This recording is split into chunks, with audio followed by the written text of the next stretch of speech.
Chapter 85. Two Heads Are Better Than One. March 15, 1996, 1944, Z. Bullock residence near Riverside Cemetery. Little Hangleton. Great Britain. Philip Bullock looked at his wife in astonishment.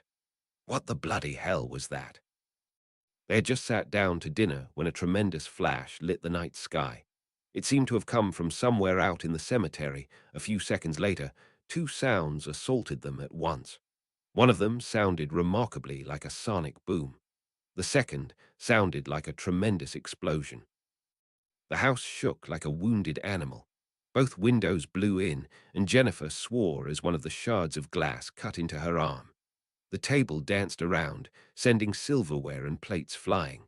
A picture fell off the wall and landed with a crash on the floor. Both of them stared out the window. Something was on fire out in the cemetery. Whatever it was big. Neither of them had seen anything like this before. As they watched, a rock the size of a baseball caromed into the house, bouncing off a wall and just barely missing Philip's foot. Jennifer stared at him. I don't know, Phil. All I know is that I've got this shard of glass in my arm, and it hurts like hell. Get the first aid kit while I try to get this thing out. By the time he had come down with the first aid kit, his wife had removed the piece of glass. She was damn lucky it hadn't severed an artery. As it was, it still bled a lot. He did what he could to bandage it up. Once everything seemed to be holding, they turned back to the window. Car alarms were going off everywhere. People were looking into the cemetery, wondering what had happened. The flames had diminished somewhat, but it still looked ugly out there. Philip tried to figure out what it had been. It sounded a lot like a bomb blast, but there was nothing to attack in the cemetery. Had there been a gas leak? He doubted it. As a former firefighter, he knew there was no gas line through the cemetery. It made no sense to put a gas line in a place where there would be constant trips to the cemetery to dig into the ground and inter people. This left only one thing. He looked at the rock lying there on the floor. A meteor. His wife stared at him. Sorry. Philip glanced out the window and started heading upstairs to dig out his old firefighting gear and a few fire extinguishers. He wouldn't be able to finish the job without the aid of the fire department, but he had to do something. He called back down to his wife. It's got to be a meteor. That's the only thing I can think of. Nothing else makes sense. I'm going out there. I don't hear any sirens yet, and we need to stop that fire now before it spreads any further. His wife stared at him. Phil, you're retired. The fire department will take care of it for you. He just glared back at her in response as he dialed the fire department and reported the fire. After hanging up the phone, he turned on her. They're not here yet, and no one's trying to put it out over there. They had heard something, but they hadn't been sure what it was. It will take them a few minutes to get over there. I'm going in. Don't argue with me, Jennifer. I'm doing this. I'll see you in a little while. With that, he slung the bag with the fire extinguishers over his shoulder and headed out into the cemetery to investigate. As he got closer to the site of the explosion, the footing got more treacherous. Several of the gravestones had been toppled, and he tripped over a few of them. He noticed that several other people had come to investigate. Shining his flashlight on his uniform, he told them to go back to their homes. He was a retired firefighter and would mind the scene until the active employees arrived with their trucks. When a couple of people begged to help, he told them to douse themselves with water and bring as many fire extinguishers from their homes as they could. Phil climbed over a small rise and suddenly found himself staring into a huge, rubble-strewn crater. There were bodies everywhere, but that wasn't surprising given the fact that he was standing in a graveyard. Some of them were remarkably preserved, however. One woman with long, curly hair seemed to have died only a few minutes ago. Many of the bodies were wearing strange masks. As far as he could tell, there were no survivors. He frowned. Was this some kind of terrorist gathering? Had the military been called in to destroy some kind of Al-Qaeda or Britain for human cell? A desolate graveyard sounded like a good place for a clandestine meeting. Maybe it wasn't a meteor after all. If it were a secret government operation, he did not have the right to interfere. Hell, if he did, and the government saw him, they could shoot him on sight. There was a strange smell to the air. He couldn't place it at first, but when he did, he recognized it immediately. Explosives. This had in fact been a covert military operation against a bunch of masked criminals. Shit, he thought. He frantically tried to figure out what to do.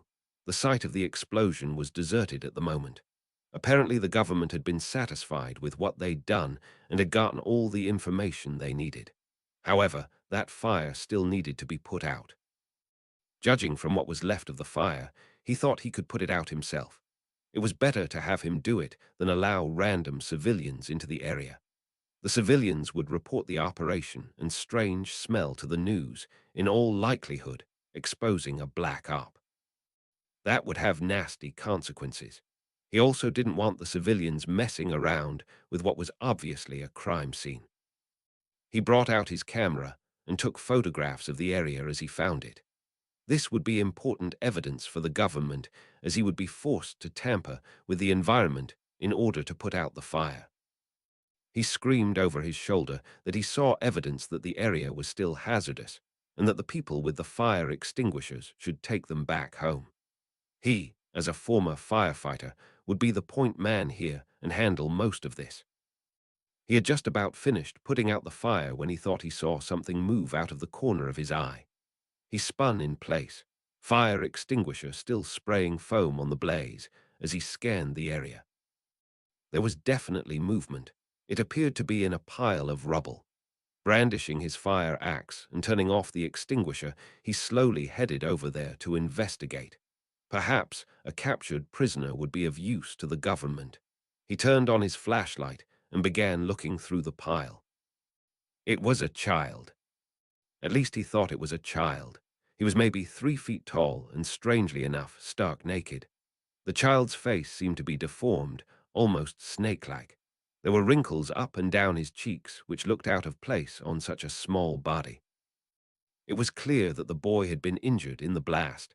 Nothing else could have caused those scars and wrinkles. Philip didn't know how the child had managed to escape without bleeding, however. Maybe the child had been burned by the explosion and hidden under the pile of rocks to hide from the boogeyman. Perhaps his parents were part of the terrorist organization. This child, however, was clearly not part of the group, and even if he were part of the group, he was young enough to be deprogrammed. He lowered his axe and knelt next to the child. "Don't worry, young man. I'll take care of you. I'll make sure you're okay. I'll adopt you if necessary." In response, the child turned to look at him. Phil had the uncanny feeling that the little boy's eyes were staring right through him. "Don't worry, my friend. I believe you will suffice quite well." Then something very odd happened. Philip screamed as a searing pain raked the back of his head. His head spun for a second, and he nearly threw up. He put his hand on the back of his head, expecting to feel bleeding. Instead, he felt something which felt like a nose. He couldn't make head or tail out of this. Oddly enough, whatever injury caused him to grow this nose wasn't bleeding at all. He looked to his feet. The child was gone. What the hell was going on here? In response, a little voice came to him, seemingly out of nowhere. "Don't worry about the back of your head, Philip. Everything is fine." He nearly fell over with shock. "Who are you? Where is the child?" "I'm your conscience, Philip. Listen to me, and you'll do well. Now, if I were you, I would start helping out with the fire department. I hear them coming now. Don't worry, the child will be cared for." For some reason, he obeyed the voice automatically. Looking over his shoulder, he saw fire trucks heading in his direction. He waved his hand, and they blinked their headlights in recognition. The voice spoke again. "Good job, Philip. Now let's clean this mess up. Oh, and if I were you, I'd start wearing that fireman's hat all the time. There's one thing I'd like you to do, however, before you head off and do your duty. See that large tombstone over there? It's marked Tom Riddle." Philip turned. There was a half-demolished tombstone there. The explosion had dug up several bones of the occupants. The voice continued. "Take one of the bones, Philip. We'll need it later on. Philip found the instructions a bit odd, but he found himself doing what he had been told. Excellent, Philip. Put it in your pack. I believe you're going to work out just fine. Now go ahead and put out the fire. Chapter 86. Conservation of Bad Guys. March 15, 1996. 2130 Z Gryffindor, Common Room Hogwarts School of Witchcraft and Wizardry Great Britain. The cheering started up less than half an hour after Hermione got into her room. The voices were indistinct, having had to make it up 3 flights of floors and through walls which were enhanced with magical soundproofing. But the fact that she had been able to hear them at all meant that they had to be very loud. It was as if there were a house-wide party going on outside. Hermione groaned. Her owls were coming up soon, and she had to do all the studying she could. Unlike other people, she was actually concerned about her future. She half expected that most of her classmates would be living off of wizarding welfare before they were 40. Ron might luck out, and Harry certainly would. However, the vast majority didn't seem all that focused on their work. Neville may make a good herbologist, but she was a wee bit concerned about how he'd fare on the rest of the exam. She thought back to Harry and realized something awful. Harry might have more problems with the owls than she had thought. Harry was a bright student. That was obvious. However, he wouldn't be able to pass the owls unless he learned the required material, with him sitting under house arrest. He doubted he was being given the opportunity to learn. Would he have to defer his owls? Would he be held back a year and placed in the same class as Ginny? She wondered if that might be the lesser of 2 evils. If he was required to take the owls at the end of this year, as was customary, he'd get lots of P's and D's. His hope of being an Auror would be absolutely obliterated through no fault of his own. It was obvious that the only reason Harry was incarcerated at the Burrow was because Cornelius Fudge needed him as a scapegoat for the Super Bowl breach. Did Fudge realize that he was ruining the boy's life forever? Granted, holding him back a year would allow him to spend more time with Ginny. It was obvious that Ginny was still smitten with him. She had been sending Harry lots of cards, and he'd done what he could to respond. But would this extra time with Ginny be worth what appeared to be a nasty blotch on his academic record? Hermione shook her head. It wasn't worth it. And at the rate things were going, she'd have a similar blotch on her own record if she didn't get back to studying. In order to get back to studying, however, she had to tell everyone to shut up. Bracing herself, she headed down to the common room to tell everyone to pipe down a little. She had just set foot in the common room when Ron suddenly appeared out of nowhere and gave her a big kiss. She blushed. How embarrassing. She saw Fred and George taunting their brother out of the corner of her eye. They tried to say something, but their voice was drowned out in the cheering. What the hell was going on here? It took her a good 10 seconds to try to extract her lips from Ron's. When she spoke, she had to scream in order for Ron to hear her. Ron, what the bloody hell is going on here? What's everyone happy about?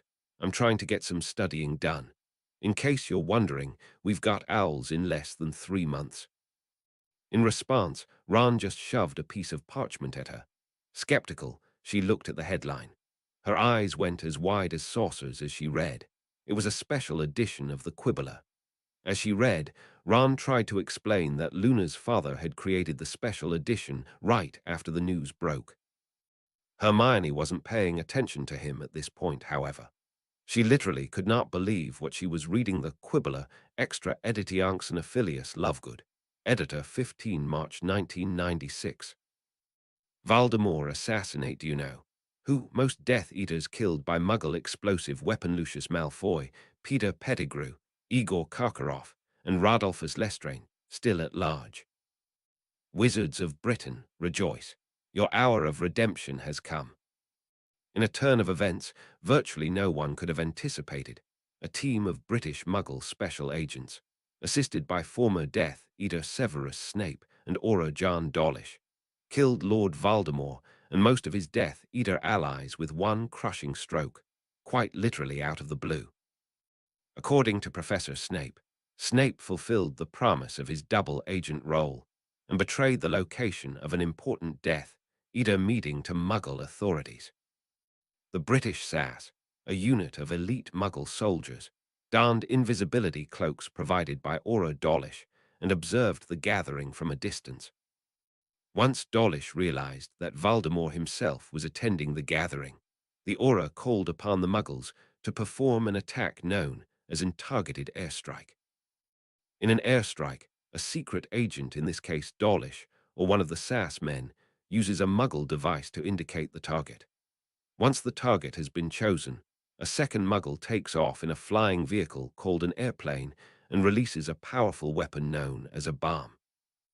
The bomb falls down to the ground and heads towards the target. When it hits the ground, it detonates in a tremendous explosion. The explosion left a hole in the ground dozens of meters across and destroyed every single man and woman there. Several of the bodies were almost unrecognizable. In some cases, Death Eater masks covered completely charred faces. It was obvious that none of the Death Eaters had seen it coming. Snape reported that a faux glass in the area had picked up the bomb as it was coming in, but the Death Eaters were so contemptuous of Muggle technology that they didn't even know what it was and passed it off as a shadow. According to Professor Snape, who found an excuse to escape just before the bomb arrived, the SAS man had chosen a target directly behind Voldemort. This left Voldemort at the direct center of the explosion. The Dark Lord would have likely been killed simply by having the weapon fall on top of him out of the air. Having a device, weight several hundred kilos, landing on your head would ruin your day as well. No trace of the Dark Lord's body was found at the scene. However, do not despair, wizards of Britain. Lack of bodily remains is not unusual for victims standing at the center of such an explosion. However, Snape assures us that he witnessed Voldemort standing there, completely unaware, as the bomb came in. The Dark Lord had no time to apparate out. Wizards, Muggles, and SAS men scoured the scene immediately after the smoke had cleared. The Dark Lord was gone, and they counted 21 dead Death Eaters, virtually all of Voldemort's inner circle. The only 4 not accounted for were Lucius Malfoy, Igor Karkaroff, Peter Pettigrew, and Rodolphus Lestrange. Using special Muggle devices which are supposedly able to detect the heat from living beings, the SAS reported that nothing had survived. There was a brief alarm when they picked up a small heat source near the center of the explosion.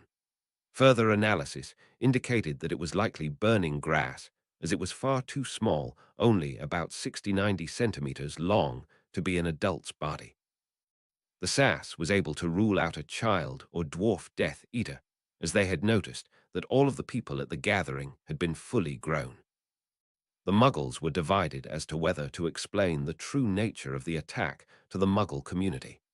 In the end, they decided to cover it up, explaining that the explosion was due to a gas leak. People had been trying to dig a grave at the Riverside Cemetery in Little Hangleton and struck a gas line with their shovel. One spark from the shovel, and the gas exploded. Professor Snape believes that the Muggle authorities are worried that references to evil wizards, such as you-know-who, may cause the Muggle population to fear and turn against the entire wizarding community, fearful that any wizard they see may be a Death Eater.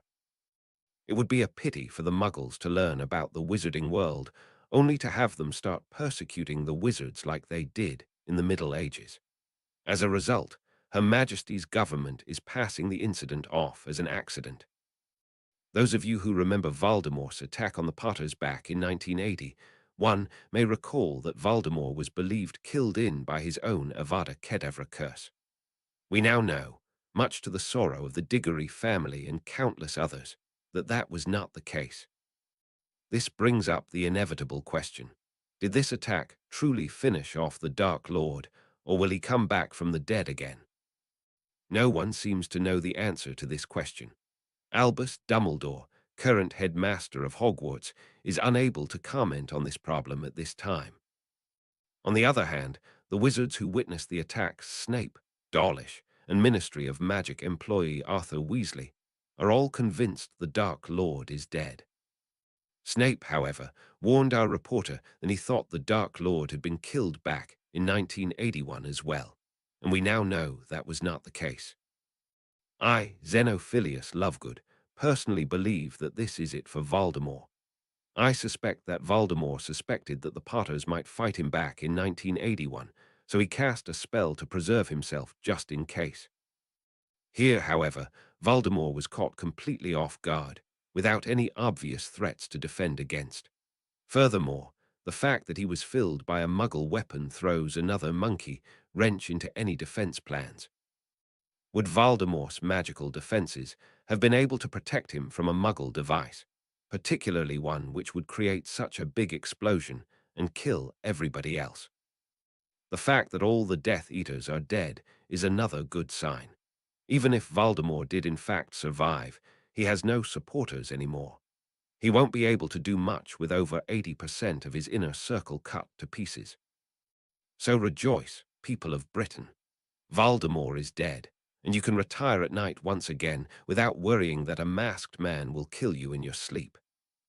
We all owe a great deal of gratitude to all of the men involved with Operation Flying House, as the Muggles called it. Severus Snape, code-named Scarecrow, the SAS Forces, code-named the Tin Men, Pilot Flight Lieutenant Kevin McCullough, and Weapons Officer Squadron Leader Ian Rowland Smith, members of 31 Squadron RAF Asterisk and crew of the flying vehicle, code-named Dorothy, Pilot Flight Lieutenant Andrew Erickson, Pilot Flight Lieutenant Martin Baker, and crew member Sergeant Jacob McCandles, members of 230 Squadron RAF and crew of the flying vehicle, code-named Lion.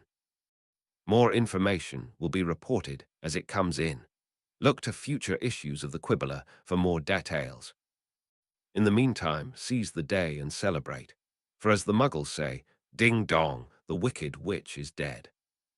RAF equals Royal Air Force, a British Muggle airborne unit. Underneath the document was a still photo, presumably a Muggle one of a big hole in the ground with tombstones and rocks flung all over the place. That was one hell of an explosion, she thought. Hermione reached the end of the document and looked at Ron in amazement. She didn't know where to begin, Voldemort's death, or Ron's father getting the opportunity to go on the mission. However, she didn't have to worry about it for the moment as Ron gave her a big kiss again. For the first time in many months, the owls slipped from her head. Meanwhile, somewhere in Ukraine. The night was dark in the cemetery as the cauldron bubbled, and the servants of the Black Guard apparated in. "Hail T. Chernobog," one said. "Hail the Black Guard," the others replied. They wore black hooded cloaks with cowls, with demonic masks on their faces. They bore two artifacts, a music box and a reliquary. The cauldron they stood before stank of vile concoctions, and as they knelt, they chanted obscene praises to T. Chernobog in an unholy language they had devised for their own purposes, parodies of the Lord's Prayer. The reliquary was opened. It contained a drop of blood from Alexei Romanov, son of Nikolai II, Emperor of Muggle Russia. It contained a touch of bone dust from the father of their master and a finger from a nameless devotee of T. Chernobog. The chanting reached a climax. "Bone of the father, unknowingly given, now you resurrect your son," the leader cried, and the bone dust flew into the cauldron. "Flesh of a servant, willingly given, now you revive your master," the leader cried again. "Blood of an enemy, forcibly taken, now you recreate your foe," the figure cried a third time, and something rose from the cauldron, something that could not be discerned in the dark of the night. Air rushed toward it, and it grew into a man, with glowing red eyes in the dark. The man had black robes on, and at his prompting his old wand flew back toward him. "It has been so long," he said. "Are the Romanovs annihilated?" "No, my Lord Grigori," the cultist said. "Some survived, some slipped away from your death curse." "What, you fool!" the figure yelled. "Avada Kedavra." There was a flash of green light. The cultist fell on his knees, then expired, a look of shock on his face. "Now," he said, "we complete our task, destroy the Romanovs and claim Russia for T. Chernobog. I am Rasputin. Hail T. Chernobog, the cultists yelled. Hail the Black God. Hail Koshe, Rasputin yelled in return. Chapter 87, Special Delivery. March 17, 1996, First Baptist Church, Columbus. EMS, United States of America. Martha Ivy gasped and put her hands on her belly in shock. She knew that people went to church to ask for deliverance. That's why she had gone, after all. What she hadn't expected, however, was the deliverance would involve two 8-month fetuses named Allison and Robert. Her husband, sitting in the pew next to her, turned to her in surprise. One look at her face told her everything. He turned white with fear as he forced out 2 words. "You're kidding." Martha shook her head. "I'm not. My water just broke. I think we'd better get to the hospital." Her husband looked at her in shock. She understood what he was thinking. They still had a month to go. He knew twins tended to come out early, but not this early. "Do you think you have time to make it to the hospital? Do you want me to call an ambulance?" She nodded. "Tell Reverend Michaels to call an ambulance. I think we've got time, but it doesn't hurt. In the meantime, move out of the way so I can lie down on this pew." He nodded and stood up. He didn't like it when people started talking in church, but he didn't have much of a choice here. Raising his voice, he turned to face the crowd. "Reverend Michaels, I apologize for the interruption here, but my wife's water just broke. She's carrying twins and is 8 months along. Is there a doctor in the house? In the meantime, Reverend, would it be possible for you to call an ambulance?" The minister nodded. "Absolutely. God be with you, and I'll be right back." With that, Reverend Michaels ran off the raised platform at the front of the church. This left a room filled with worried chatter. Unfortunately, no one seemed to be offering his or her services as a doctor. Martha cursed. Here she was in church, listening to people talk about doing good deeds for people. It was about time people practice what they preached. Her husband was about to ask again when a young man stood up. "Excuse me, sir. I believe I may be able to help. However, I've never done anything like this before." Her husband glanced down at her, and she nodded. Reassured, he turned back to the speaker. "Whatever you can do will be appreciated. Come on over, I'm sorry, but I didn't get your name, sir." People hurried out of the way as the Good Samaritan headed towards their pew. "Wizard Jeff Simpson, sir." Martha and her husband gaped at each other. A wizard in a church. It almost sounded like an oxymoron. However, emergencies like this made strange bedfellows. Wincing through a contraction, she managed to lift her head and stare at the wizard. "You can deliver babies via magic." Simpson, yes.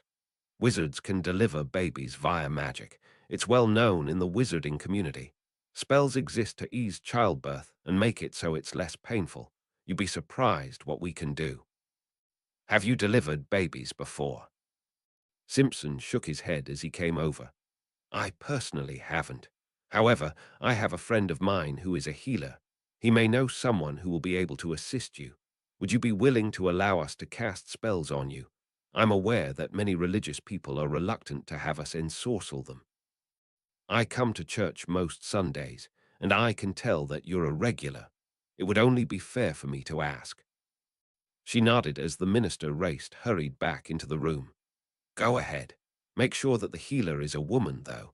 The idea of a man sticking his wand." The wizard and chuckled interrupted her before she could finish his sentence. "Don't worry, ma'am.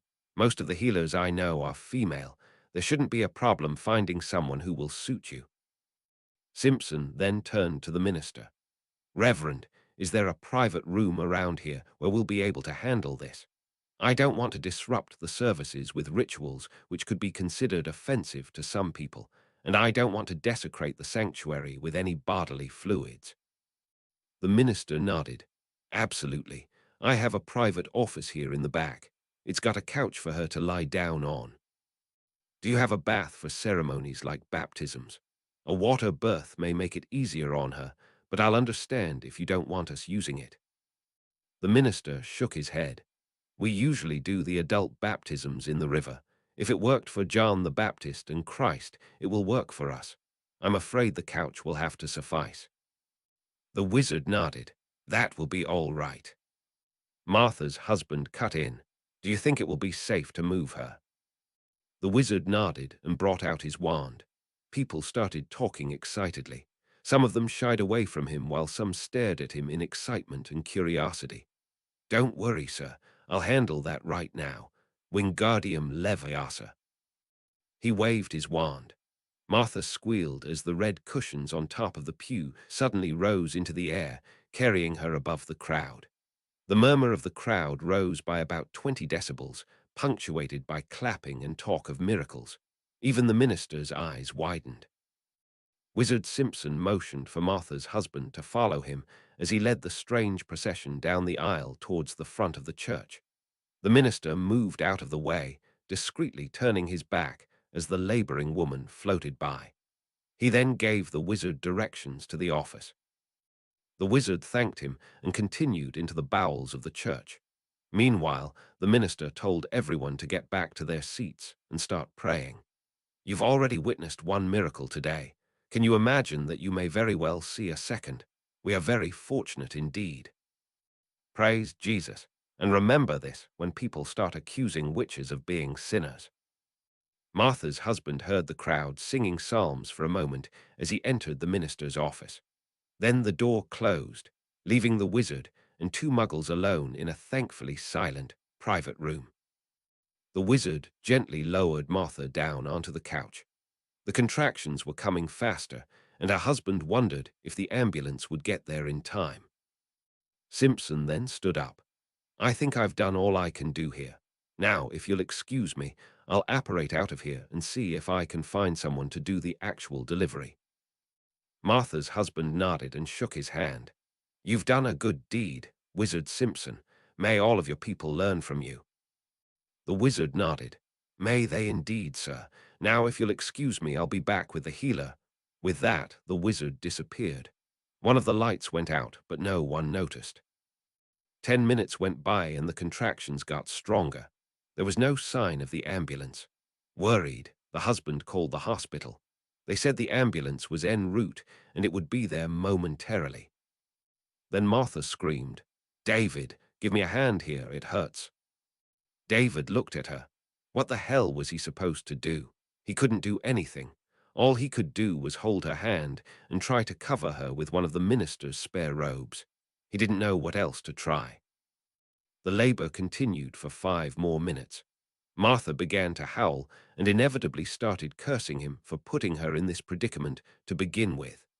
The curses were cut off abruptly, however, as someone else suddenly materialized in the room. It was a matronly, gray-haired woman in a white robe. Embroidered on the robe was an image of a red cross, which amazingly pulsed like a beating heart. The woman realized what was going on immediately. She told David to move out of the way as she bent over to examine Martha.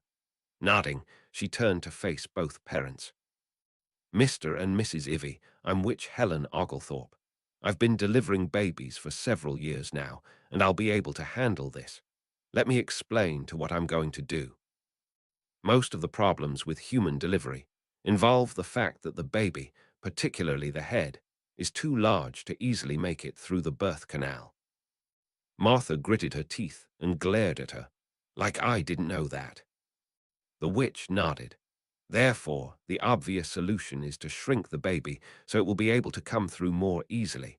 Once the child is delivered, I'll return it to its normal size.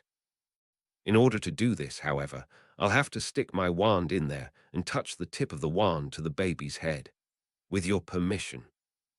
The witch's matter-of-fact statement stunned both mother and father into silence. Eventually, David nodded, and the witch rolled up her sleeves and inserted her wand where the sun didn't shine. The witch poked around for a minute and finally found the baby. Taking a deep breath, she shouted 2 words. "Reducio, anesthesio." Martha's eyebrows shot up, and she turned to her husband. "The pain's gone. I don't even feel any pressure anymore." The witch nodded. "That's the point. Now it's time for me to finish the job. Mr. Ivy, I'm afraid you're not going to be able to get a chance to cut the cord. David shook his head. Don't worry about it. Get on with it. She then ran through a long series of spells. Eventually, she smiled, reached out her hand, and lifted something off the couch. Grinning, she placed it on top of Martha's chest. It was a baby girl. She looked exactly like what the doctors had predicted, except for one minor difference. The baby was approximately 8 inches long. Both parents stared at the infant in disbelief. David was the first to find his voice.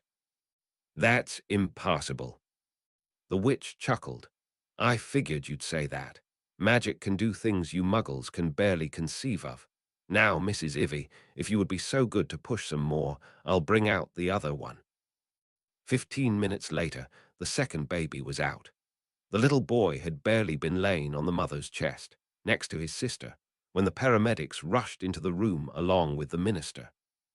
The 5 muggles were stopped dead in their tracks by what they saw. The minister fell to his knees and thanked God for allowing him to witness something which truly was a miracle. The wizard ignored him. Withdrawing her wand and wiping it off, she pointed it at each child and repeated the word engorgio twice.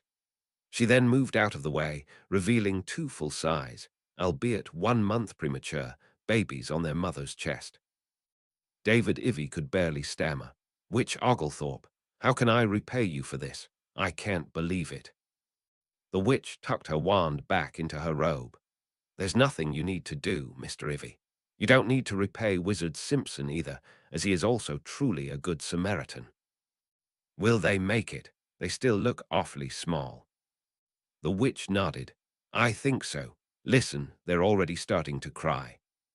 The minister winced as one of the children shrieked. It's not like he could have missed it all that easily. The witch continued. They're out. However, I agree they're premature. There's something I can do to help. However, to be honest, we've never been all that good with premature births. Now that the paramedics are now here, I'd recommend that they take over at this point. They'll be able to serve your children better than I can at this point. Is there anything you can do to help my wife? The witch nodded once more and uttered a few more spells. Martha's eyes widened once again, and she made to stand up. However, the witch pushed her back onto the couch. Not so fast, ma'am. You don't want to dislodge the kids, and I'd still recommend a good day or so of bed rest before you get back to your normal routine. If you want, I'll help you fall asleep to expedite your recovery. Martha nodded. Within seconds, she was asleep. David had tears in his eyes. Thank you, Witch Oglethorpe. You've been a godsend. The witch grinned. What else would you expect in a church? I believe the saying goes, the Lord works in mysterious ways. The new father asked one more question. Your given name is Helen, right?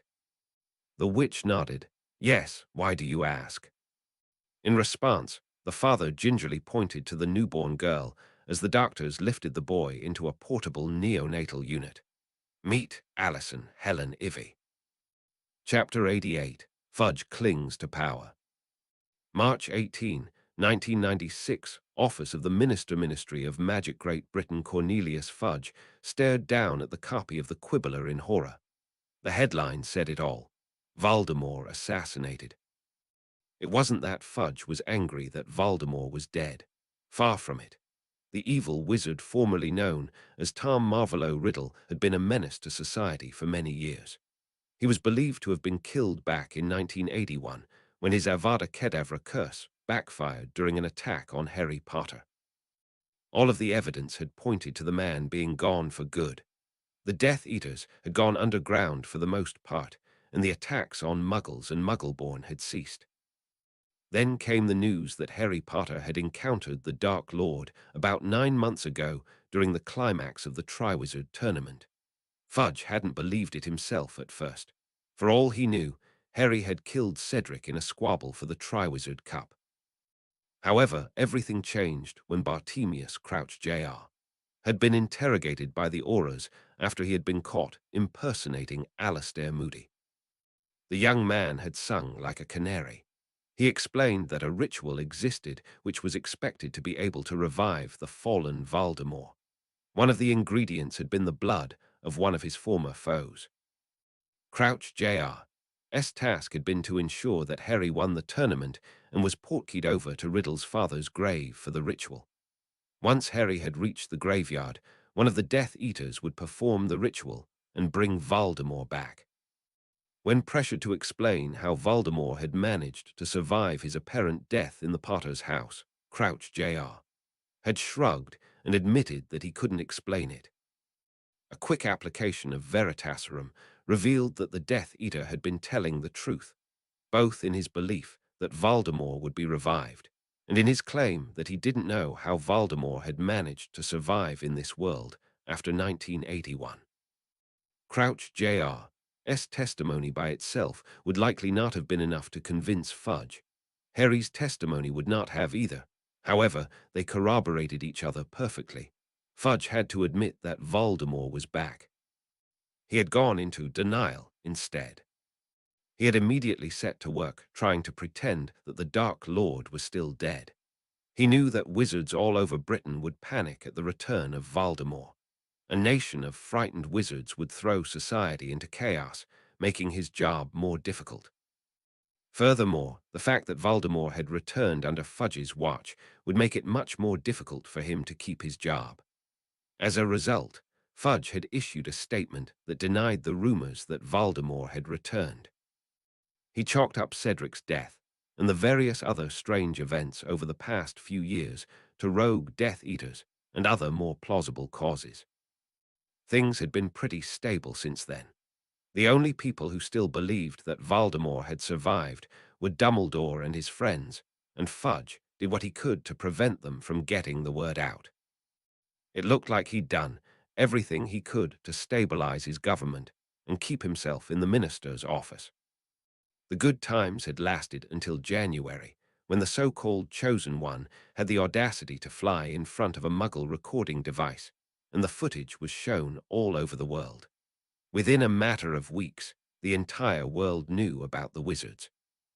The statute of secrecy had been irreparably breached, and Fudge suddenly found himself focusing on Muggle-wizard relations. He had to be extra careful about Voldemort references now. If the wizards were scared of the Dark Lord, imagine what the Muggles would be like. He had done what he could to put the wizards and the Ministry of Magic in a good light. When the Era terrorists had attacked the Canary Wharf district in February, he had sent the wizards out of the Ministry headquarters to go help the Muggles, taking credit for as much of the operation as he could. His work had paid off, and he and many other wizards had been given awards by Queen Elizabeth. He'd also jumped at the opportunity of the SAS join forces with the Auras. Hooking up Nigel Marcellus with the wizards had probably been the only good thing Arthur Weasley had done for his government. It was ironic that a successful joint operation between the SAS and the wizards had been responsible for the article which had reported that Voldemort had survived. Dawlish had briefed him about the attack shortly before it took place. He didn't think Voldemort would be there. However, a gathering of Death Eaters wasn't something to take lightly. Fudge had told him not to go through with the attack unless it was obvious that the Death Eaters were up to no good. Many former Death Eaters, such as Lucius Malfoy, had turned from their dark ways and become prominent members of society. Officially, Malfoy and his friends had been exonerated. As long as the Death Eaters were busy chatting about the weather and Quidditch teams, the Ministry had no legal right to drop that Muggle weapon on him. The debriefing after the attack had had a completely different tone. Dawlish had been incredulous that Voldemort had been among the group. However, the attack had been a success, and Voldemort was now down for the count for good, or at least in the position he was after 1981. Fudge realized that he may be able to salvage this situation. The official Ministry of Magic position had been that Voldemort had been dead the whole time. As long as no one leaked the fact that Voldemort had appeared in the graveyard, the Ministry would keep mum and would never have to worry about covering up the Dark Lord's return again. Judging from the latest issue of the Quibbler, someone had leaked information about the attack to Xenophilius Lovegood. The SAS operatives, realizing that the idea of an evil wizard would ruin Muggle-wizard relations, agreed to classify any knowledge about Voldemort or the Death Eaters, passing the attack on the cemetery off as a gas main explosion. So the Muggles hadn't leaked it. Dawlish swore that he hadn't. None of the Death Eaters present in the graveyard had survived the attack, so he could rule them out. This left Snape and Arthur Weasley. Both suspects were in a position to leak the information to Xenophilius. All Snape had to do was blurt it out in the Ravenclaw potions class. Lunar Lovegood's owl would do the rest. On the other hand, Weasley could have told his children, who would have inevitably told Hogwarts and launched Lunar's owl. He couldn't do anything about Snape without proof. Dolores, Umbridge had told him that only 2 teachers were going to be fired, Sybil Trelawney and Rubeus Hagrid. Umbridge would inevitably have to be the one to dismiss Snape, and Snape had not given her any grounds for dismissal. Weasley, on the other hand, was a different story. The man was one problem after another. He'd been caught with a flying car while in charge of the department for the misuse of Muggle artifacts. If there was a bigger scandal, he couldn't think of one. Now Fudge had reason to believe that one of his officials was leaking classified information to the wizarding community. Fudge looked out the window. What could he do to clean all this up? He couldn't throw Weasley in Azkaban without proof. House arrest wouldn't work all that well either, as he'd inevitably wind up sharing the burrow with Harry Potter. However, he could at least put him on probation, citing the flying car scandal. If the investigation concluded that Weasley had indeed been the source of the leak, then Fudge could fire him. Fudge would also have to issue a statement to deny any reports that Voldemort had returned. He grinned. The Oblivators had been grumbling that they had lost their jobs with the statute of secrecy. Maybe he could let them loose on everyone outside Hogwarts who had received the Quibbler. All he needed to do was taboo the word Quibbler, and they'd take care of the rest. Finally, he had to talk to Xenophilius Lovegood and convince him that his newspaper needed ministry oversight, just like the Daily Prophet. That way, Lovegood wouldn't find himself in the position of publishing false rumors. Fudge smiled. There may still be a way to salvage this situation. Chapter 89. Love Potion 9, 10, 11. March 19, 1996 Street Residenza Richardson, T's United States of America Eric Street, had thought that he would never be able to find another job. How ironic, he thought. Now he thought that he'd never be able to stop working. His advertisement for Wizarding Services Corporation had worked. He had been elated, and he had to admit, somewhat surprised when the first call had come in. The first customer, a Jessica Boardman from Dallas, had contacted her a couple of days after he had posted the advertisement. She had been quite skeptical at first. However, he had assured her that he was indeed a wizard and would be willing to demonstrate a spell for her if it made her feel more comfortable. Still skeptical, she had agreed to have him visit and prove that he was claimed. He asked her what exactly she wanted. She explained that there was a man whom she had been trying to pick up for years. She had spoken to him several times and done what he could to befriend him. However, he had refused to go out with her. Desperate, she was hoping that Eric would cast a spell on him to make him go out with her. Eric's eyes had shut up when she told him what she wanted. He wasn't a particular good potioneer. However, his wife was. He'd have to get his wife involved in the business, and she hadn't seemed all that keen on getting involved. She had a job, and she couldn't spend too much time working on potions for her husband. He had eventually managed to convince his wife to do this one potion for him. It wouldn't be a good idea to chicken out at the first sign of a customer. Second, Eric wasn't very comfortable with the idea of love potions. Although love potions had been the rage throughout the Big Thicket School of Sorcery for a couple of years, the simple fact was that they only helped for the short term. They caused the drinker to become temporarily infatuated with another person. It did not, however, ensure that the relationship would continue after a first date. His wife had lost her senior prom date due to a partner who had gotten cold feet after the love potion had worn off. Granted, that had been good for Eric, because it had forced his future wife to try to find another partner him, and the rest was history. He doubted that his wife's ex-boyfriend would have said the same. After demonstrating his abilities by lifting a vase into the air with his wand, he had explained to the customer that although he was more than willing to create a potion for her, he warned her that the potion would only ensure infatuation for a limited time. She had only a day or so to convince the partner to be with her for the rest of his life. Judging from his past experience, he told her that it was unlikely that she would accomplish this. Given this knowledge, would she still be willing to go through with the operation? She said yes. How much should he charge for this service? He had no idea.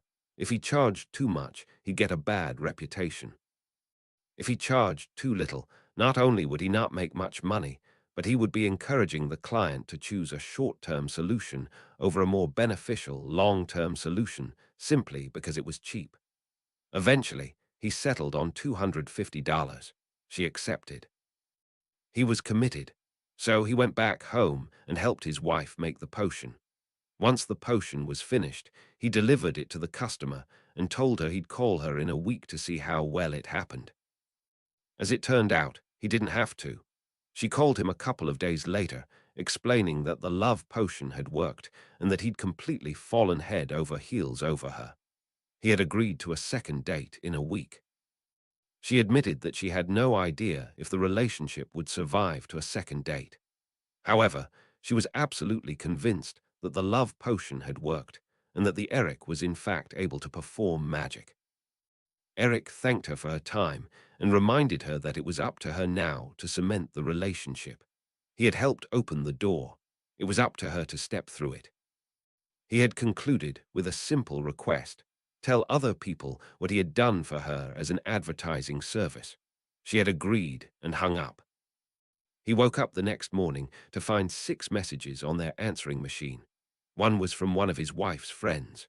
The rest were all people looking for love potions or other magical aids. One woman had asked for help for curing pneumonia. Another seemed to have an incurable backache and needed some help. Finally, there was a jilted lover who asked him to curse a woman who had dumped him. He had called the jilted lover back immediately and told him bluntly that he did not curse people. He explained that it was against his principles to use magic for any harmful purposes. He recommended therapy and going to a dating service. The customer had screamed at him for a while, but he was adamant about this. As far as the other people had gone, he explained that he'd have to get back to them as he needed to get in touch with a magical healer. Although he himself was somewhat familiar with healing scrapes and bruises with magic, backaches and pneumonia were too involved for an amateur like him to deal with. They, predictably, started complaining that he was a fraud and couldn't actually heal them. That irritated him to not end. He told them that he'd be willing to demonstrate that he was indeed capable of magic. Both customers had accepted the challenge. He then asked him where they were so he could talk to them. They gave them their locations. 2 apparitions later, they were convinced. They admitted that he knew what he was doing and agreed to wait a month for him to consult a healer. To compensate them for the delay, he reduced their fee to $750 for the incurable backache and $100 for the pneumonia consultation. He reminded them that hospitalization and rehabilitation for the conditions would be more expensive under Muggle health care plans, and they were more than willing to accept these terms. Within a week, the phone was ringing off the hook. He had called upon no fewer than 10 of his wizarding friends in the greater Dallas area. In addition to his wife, the potioneer, he'd recruited 8 of his big thicket classmates, including his wife's ex-boyfriend, who hadn't even remembered her. Several of them were more than willing to join Wizarding Services Corporation if the company got off the ground. He'd picked up $5,000 in the span of 1 week, and the workload had just increased. That was a rate of $250,000 per year. It was far more than he had made in the Muggle world. It was more than enough for him to start hiring new specialists and make his wife thinking about quitting her job and joining him, and to think that he was deliberately keeping prices low. If he got himself a monopoly, did more advertising, and started hiring more people, Wizarding Services Corporation would very likely get off the ground, and not just off the ground, into the ionosphere. Chapter 90, Muggle Parcel Myth. March 21, 1996, Bullock residence near Riverside Cemetery, Little Hangleton, Great Britain. Philip Bullock had thought that he had been acting a bit strange ever since he helped put out the fire after the attack on the terrorists in the cemetery. He had dutifully covered it up, explaining that it had been due to a gas leak. However, he must have been affected by whatever nerve gas the terrorists had been working with. There was no way he'd be able to go to the doctor without revealing the true nature of the attack and compromising national security. All he could do was hope that things got better. First, there was the vision of the injured child he had experienced shortly before putting out the fire. Then there had been a sensation of pain, evidence of an injury which felt like a second nose on the back of his head, and his conscience talking to him. He had been a bit surprised by his desire to keep his fireman's hat on all the time. Eventually, when his conscience had realized that his wife would probably think he was acting strange, his conscience requested that he trade his fireman's hat for a turban-like bandage wrapped around his head. That would allow whatever injury he had suffered to heal. His wife had been a bit surprised, claiming that he hadn't been acting like he was injured. However, his conscience told him that concussions and nerve agents could have strange side effects and that it wouldn't hurt to be careful. He had been more than surprised by the stuff his conscience had brought up. First was a nickname he didn't realize he'd ever had.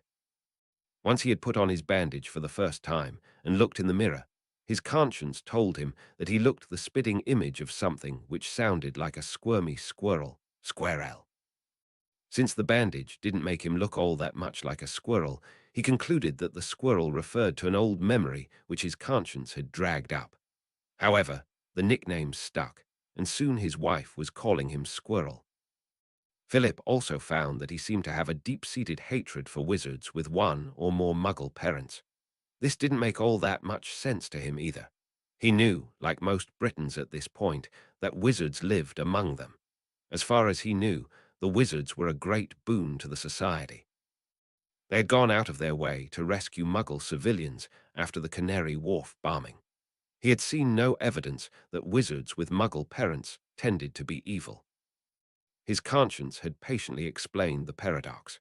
Wizards with Muggle parents tended to not learn their lessons very well, and as a result were a threat to themselves and to the community. For the safety of all involved, they had to be eliminated, or at the very least prohibited from using magic. This explanation made sense to him. Suddenly, everything became clear. Britain for Humans must have seen at least one wizard misbehave. Otherwise, why would they be so adamantly against magic? The obvious explanation was that the founder of Britain for Humans had had the misfortune of running into one of these Muggle-born wizards and had been injured when the wizard had tried to cast a spell. He had told his wife some of his misgivings. She couldn't understand how a nice man like him could suddenly turn against a certain segment of society. From what she had heard about the magical world, supposedly she'd gone to a talk by Minister of Magic Cornelius Fudge. There was a school which taught wizards of all backgrounds and races how to wield their magic. Wouldn't the school be giving these mixed background wizards lessons instead of their parents?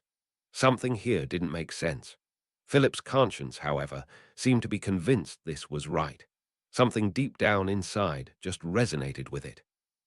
He brushed off her suggestion that he go to a doctor and have them check his head.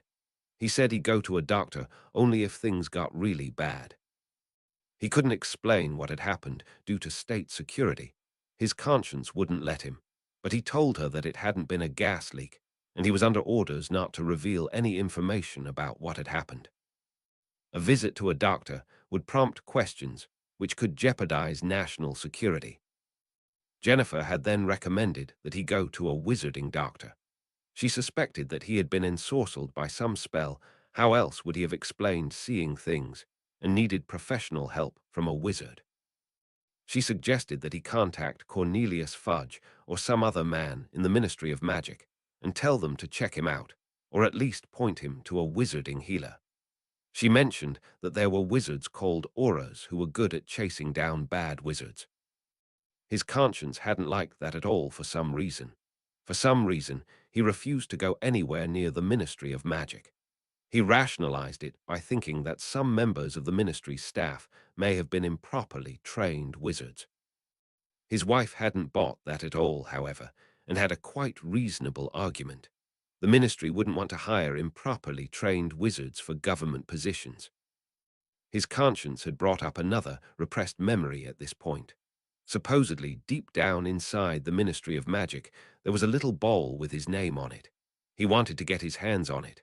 That chilled Philip to the bone and brought up an awful suspicion. Could he have been abducted by these evil wizards as a child and had experiments performed on him? He'd heard stories about aliens abducting humans and carrying them away in their flying saucers. Presumably, wizards could abduct them as well. That would explain his repressed memories coming to the surface now and his apparent distrust of inexperienced wizards. Everything made sense. He was abducted, was operated on by an inexperienced wizard, had his sanity placed in a bowl somewhere in the Ministry of Magic, and sent home. The injury at the cemetery had brought these memories to the surface. Hell, this even explained his exposed conscience. Only a wizard could have done that. Still, something didn't make sense. How was he supposed to get into the Ministry of Magic to retrieve this ball and restore his sanity? He didn't know. His conscience wasn't all that sure either. He guessed that would have to wait. For a few seconds, he couldn't understand why he didn't want to get into the Ministry of Magic, even though the key to all the problems, this ball, was there. The thought passed quickly, though. His wife, clearly concerned, had sent him to a psychiatrist.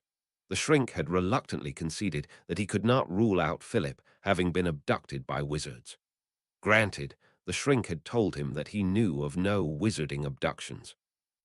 However, he had admitted that there could be classified sections of the ministry which most wizards, let alone Muggles, did not have access to.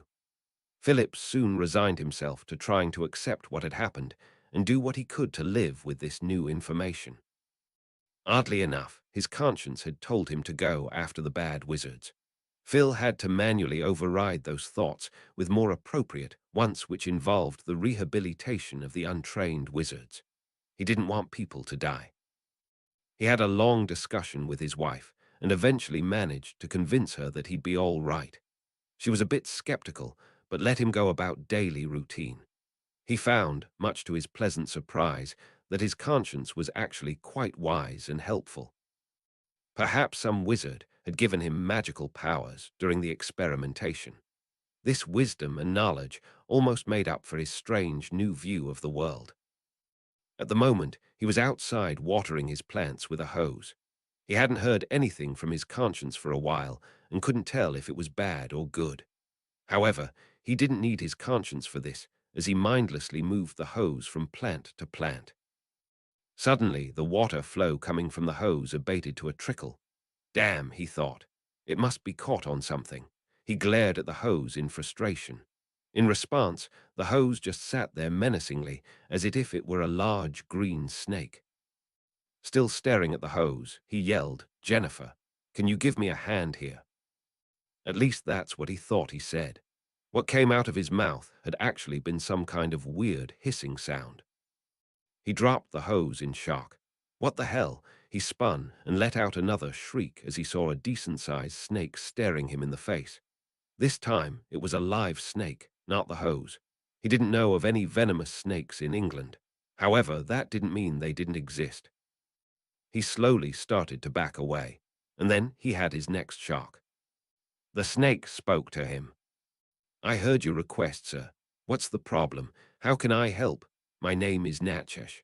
I must say, sir, I haven't spoken to a human for a while." Philip shook his head to clear it. The snake was still there, its head cocked at him with curiosity. Looking at the snake in trepidation, he screamed for his wife again. All he got was another hiss and a response from the snake. "Why, of course there's a snake here. That's me. I've come to help you. Is there anything I can do for you?" For some reason, his conscience told him that this was expected. Those damn inexperienced wizards. Well, two could play at that game. If this was a practical joke, he was going to puncture it very quickly. Still staring at the snake, he shook his head and pointed at the hose. "This hose is stuck. There's no water coming out of it. Can you check it out and see where the kink is?" The snake turned and looked at the hose. "All right, hold on a second." With that, the snake slithered away. Philip grunted a sigh of relief and turned back to his flower bed, where the water was still coming out in a trickle. Jennifer still hadn't come out. Come to think of it, she hadn't even responded. What the hell was going on here? He'd called her twice. He didn't know why he'd heard a hiss, but according to his conscience, everything was still fine. The hose shifted a few millimeters. Seconds later, the water came spurting out. Phew, he thought. He turned back to the house and saw the snake coming back to him, still no Jennifer. The snake nodded its head to him. "I've found the kink and cleared it up. Is your hose working better now?" He closed his eyes in disbelief. "Yes, thank you." The snake turned around and started slithering away. "Don't mention it. Don't hesitate to call me again if you need any help." Second later, the snake had headed back into the bushes where it had come from. His conscience told him once again that everything was okay and this was expected. He did know one thing, however. He wasn't telling anyone about this. One word of this and he'd be going to the funny farm. He suddenly had an overpowering desire to get rid of all the alcohol in the house. Chapter 91. Never let zoo animals eat the patrons. March 22, 1996 classified. Air Force Base classified Great Britain. The Royal Air Force were among the Queen's first and finest. They were very brave men who wouldn't be thrown by much. Unfortunately, at the rate things were going, they were on the verge of being thrown by Grop. Literally. Hagrid stamped his feet and screamed at his brother to stop. "Grop, no. They're people like the ones you saw at Hogwarts. Treat them right or we'll both get hurt. We're guests here. I thought you'd outgrown that." Grop looked at him curiously and then turned to look at the soldier in his hand. Slowly, gently, he put the soldier back on the ground and smiled. "Grop sorry. Hagger Grop won't pat his head." Hagrid rolled his eyes. "No, Grop. Last time you tried to pat my head, you nearly knocked my brains out. Trust me, Grop. You don't want to get these people mad at you. We're diplomats here, Grop. Diplomats." Grop fumbled over the long word. "Diplo what?" Hagrid had gotten some incredulous stares from the troops when he had first materialized on the tarmac.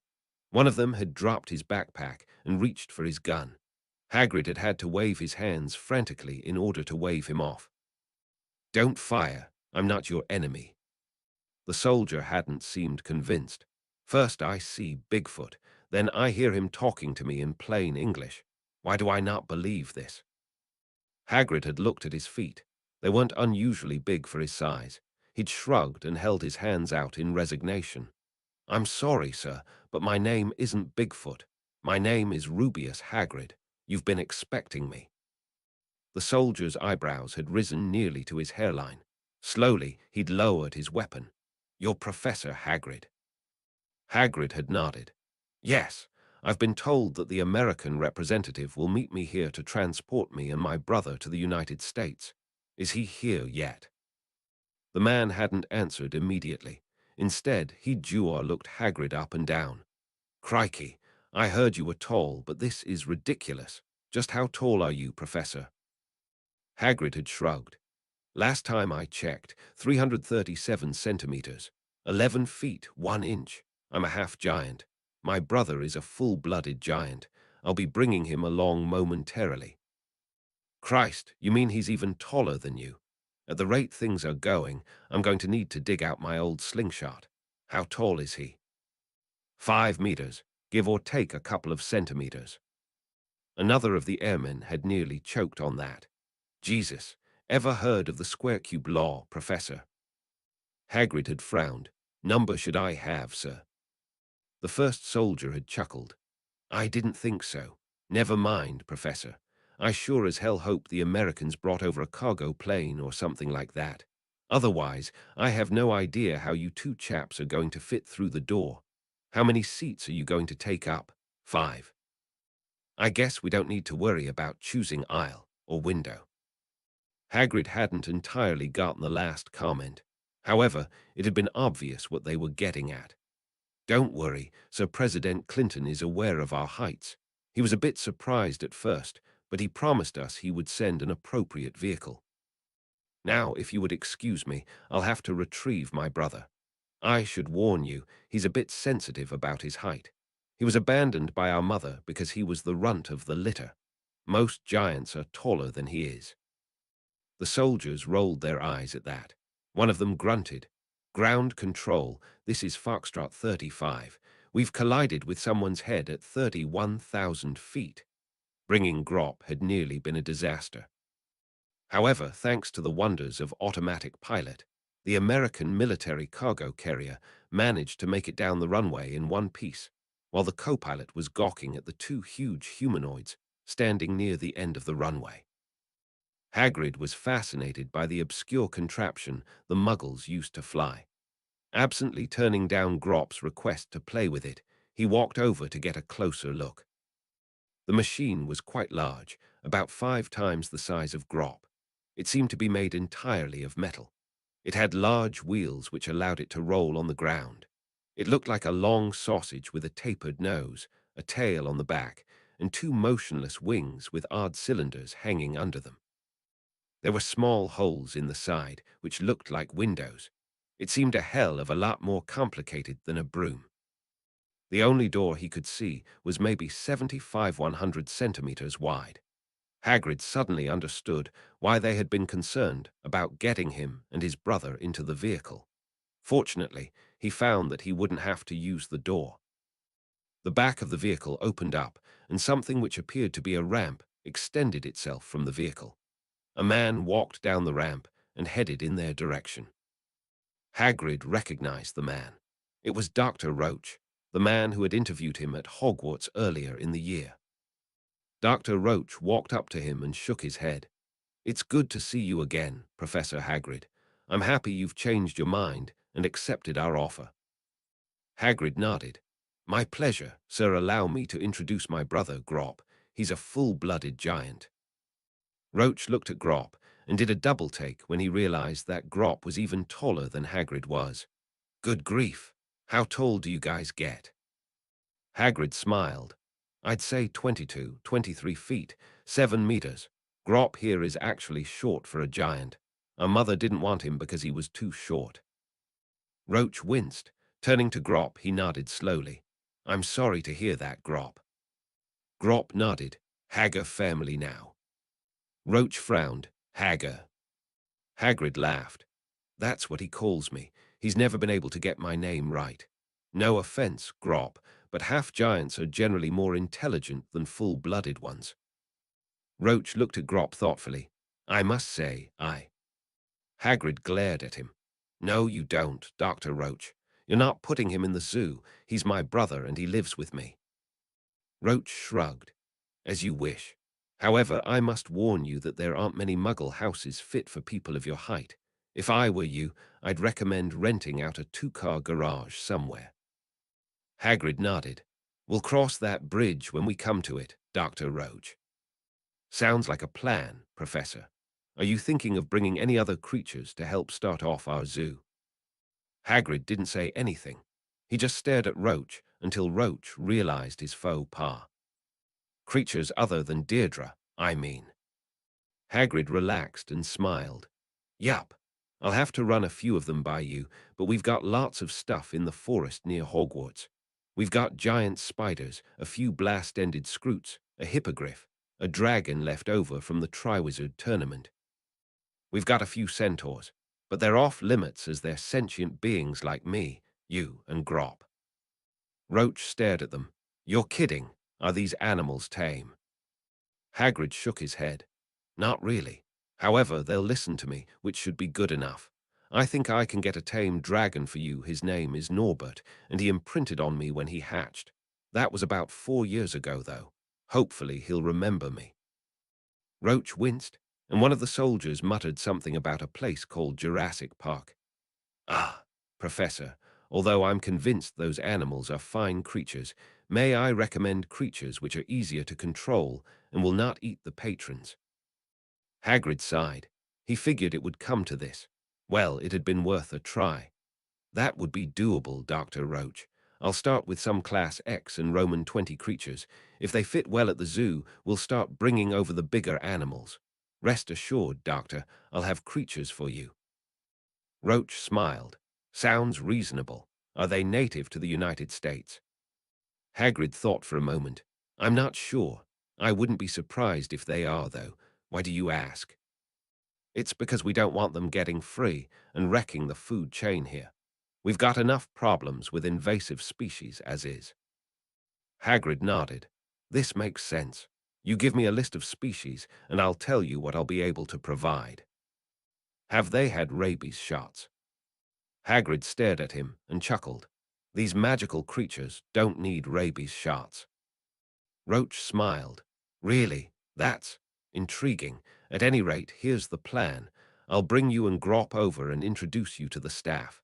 Once we've figured out which animals you can bring, you can start sending them over. Hopefully you'll be up to speed when you take office on April 1st. Hagrid nodded. "Sounds all right with me, Dr. Roach."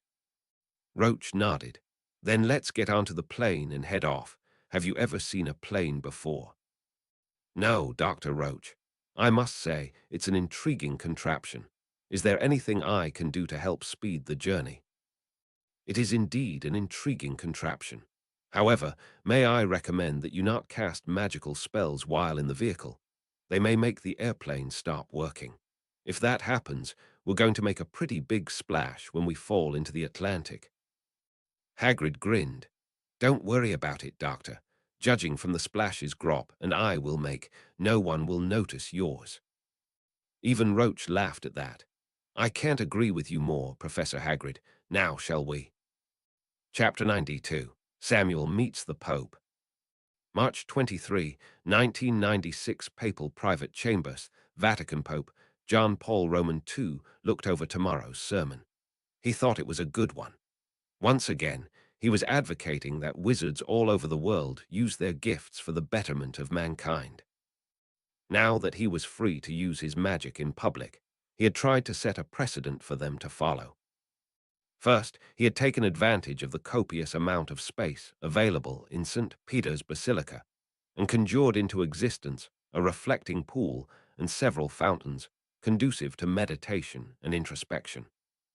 He had also gone into the vaults and geminioed several Christian relics and artifacts so that the copies can be viewed by pilgrims from all denominations. His Holiness chuckled as he cast the spell to identify the relics. Of the 500 or so objects in the vault, the spell claimed that only 162 were authentic. The Pope didn't know how the spell did what it did, but he knew that it worked. The 162 authentic relics were copied and placed in the courtyard.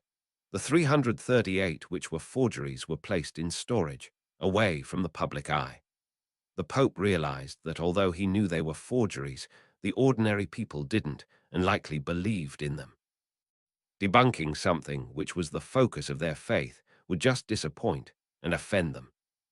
All in all, reaction to his admission that he was a wizard was mixed.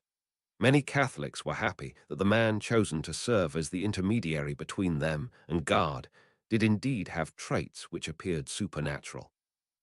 On the other hand, he didn't even want to think about the lunatic fridge, such as that man from America, for humans who claimed that he was the false prophet.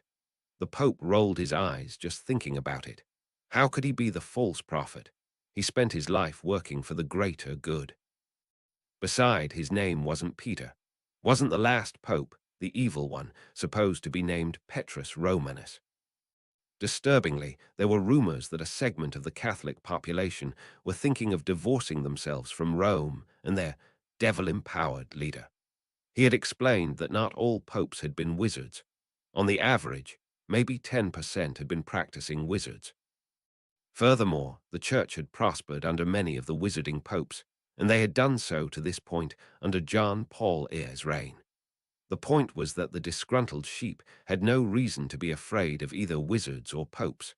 However, it became evident that he was only preaching to the choir. The new movement, supposedly called New Catholicism, had sucked up maybe 3–5% of the Catholic population. It would still use Catholic rites and liturgy. However, the supreme authority would rest in the highest-ranking church official, possibly a cardinal, who was a Muggle. He had been tempted to excommunicate the priests who had initiated the movement. However, he knew what had happened the last time a major schism took place. The two leaders had excommunicated themselves, and the Greek Orthodox Church had been born. He didn't want another schism. He contemplated retirement after all. He was getting up there in age, but figured it was not up to him to determine how long he was to stay in office. It was up to God. He was God's steward on earth, and as a result, it was up to him to tell his servant to stay or go. Hopefully, he could stipulate in his will that his successor be a Muggle and thwart the movement before it got off the ground. How many years did he have left? 5, 10. His musings were cut short by a knock on the door. He frowned. He hadn't been expecting any guests. He turned and opened the door. It was one of his assistants, who bowed to him deeply. "Your Holiness, I apologize for the interruption. However, there are two people here who would like to see you." The Pope shook his head. "I'm sorry, Deacon. I'm a bit preoccupied today. Tell them to come back later or send them to one of the cardinals."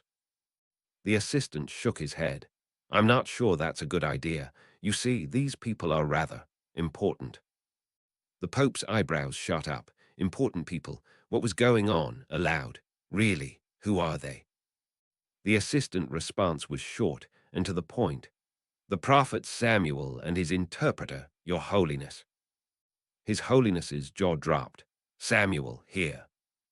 "Yes, Holiness. They're in the main audience chamber." Henry the guard nearly fell over when Samuel materialized in front of him. Amma had to help him up and calm him down. "Samuel's interpreter, Holiness. He's from Algeria." John Paul looked out the window, where the sun was shining brightly. "That's a bit surprising, David. I wouldn't expect Samuel to be working on a Saturday afternoon." The assistant grinned. "My thought as well. However, they arrived Friday just before sundown and have been holed up in a hotel for the weekend." The interpreter walked over. The Pope grunted. Samuel seemed to be a bit more open-minded than he'd thought. This could be interesting. "Send them in. I'll meet them in the main audience chamber." The assistant nodded and left. The Pope followed him out the door, headed to the main refreshment area. After a few minutes, he returned with two people. One was a tall, dark-skinned man with a long beard and a robe. He looked quite saintly and inclined his head to the Pope with respect. He seemed like a spiritual leader and could easily have been mistaken for someone out of the Bible. The fact that his comrade was a glowing spirit debunked that theory in a heartbeat. Samuel was maybe 54. The Pope had to remember that people had been shorter in those days and quite thin. Apparently, he'd been a bit of an ascetic. He was bald and had a short beard and mustache. He looked to be somewhere in his early 60s, which would have been very old in those days. Something seemed out of place for a moment. Suddenly, John Paul realized what it was. It was a quote from the book of I Samuel. The quote claimed that Hannah, Samuel's mother, had taken a vow that Samuel would never let a razor touch his face.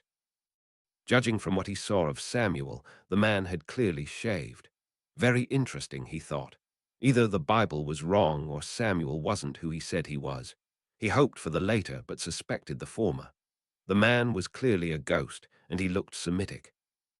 He was dressed in very old-fashioned robes, and he was much too short to be a modern adult male. He received another surprise when Samuel began speaking.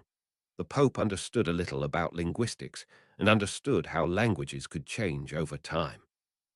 Although he couldn't get most of what the prophet was saying, the language sounded like a very old version of Hebrew or Arabic. complete with the Gain in Hebrew terms. Samuel nodded to the interpreter, and the tall man began to speak. Holiness, my colleague here is the prophet Samuel from the Old Testament. He would like to know if you are the leader of the sect of the children of Israel known as the Christians. I'd recommend agreeing, since you're the closest they have. The Pope nodded. There are several different strands of Christianity now, as you know. However, as the Pope, I'm in charge of the original. Tell him yes. The Pope looked at the ghost after the discussion with the interpreter. It was obvious that Samuel, or whoever he was, hadn't understood a thing they'd said, or at least hadn't had any reaction to it. Someone not knowing English in a modern environment, very unlikely.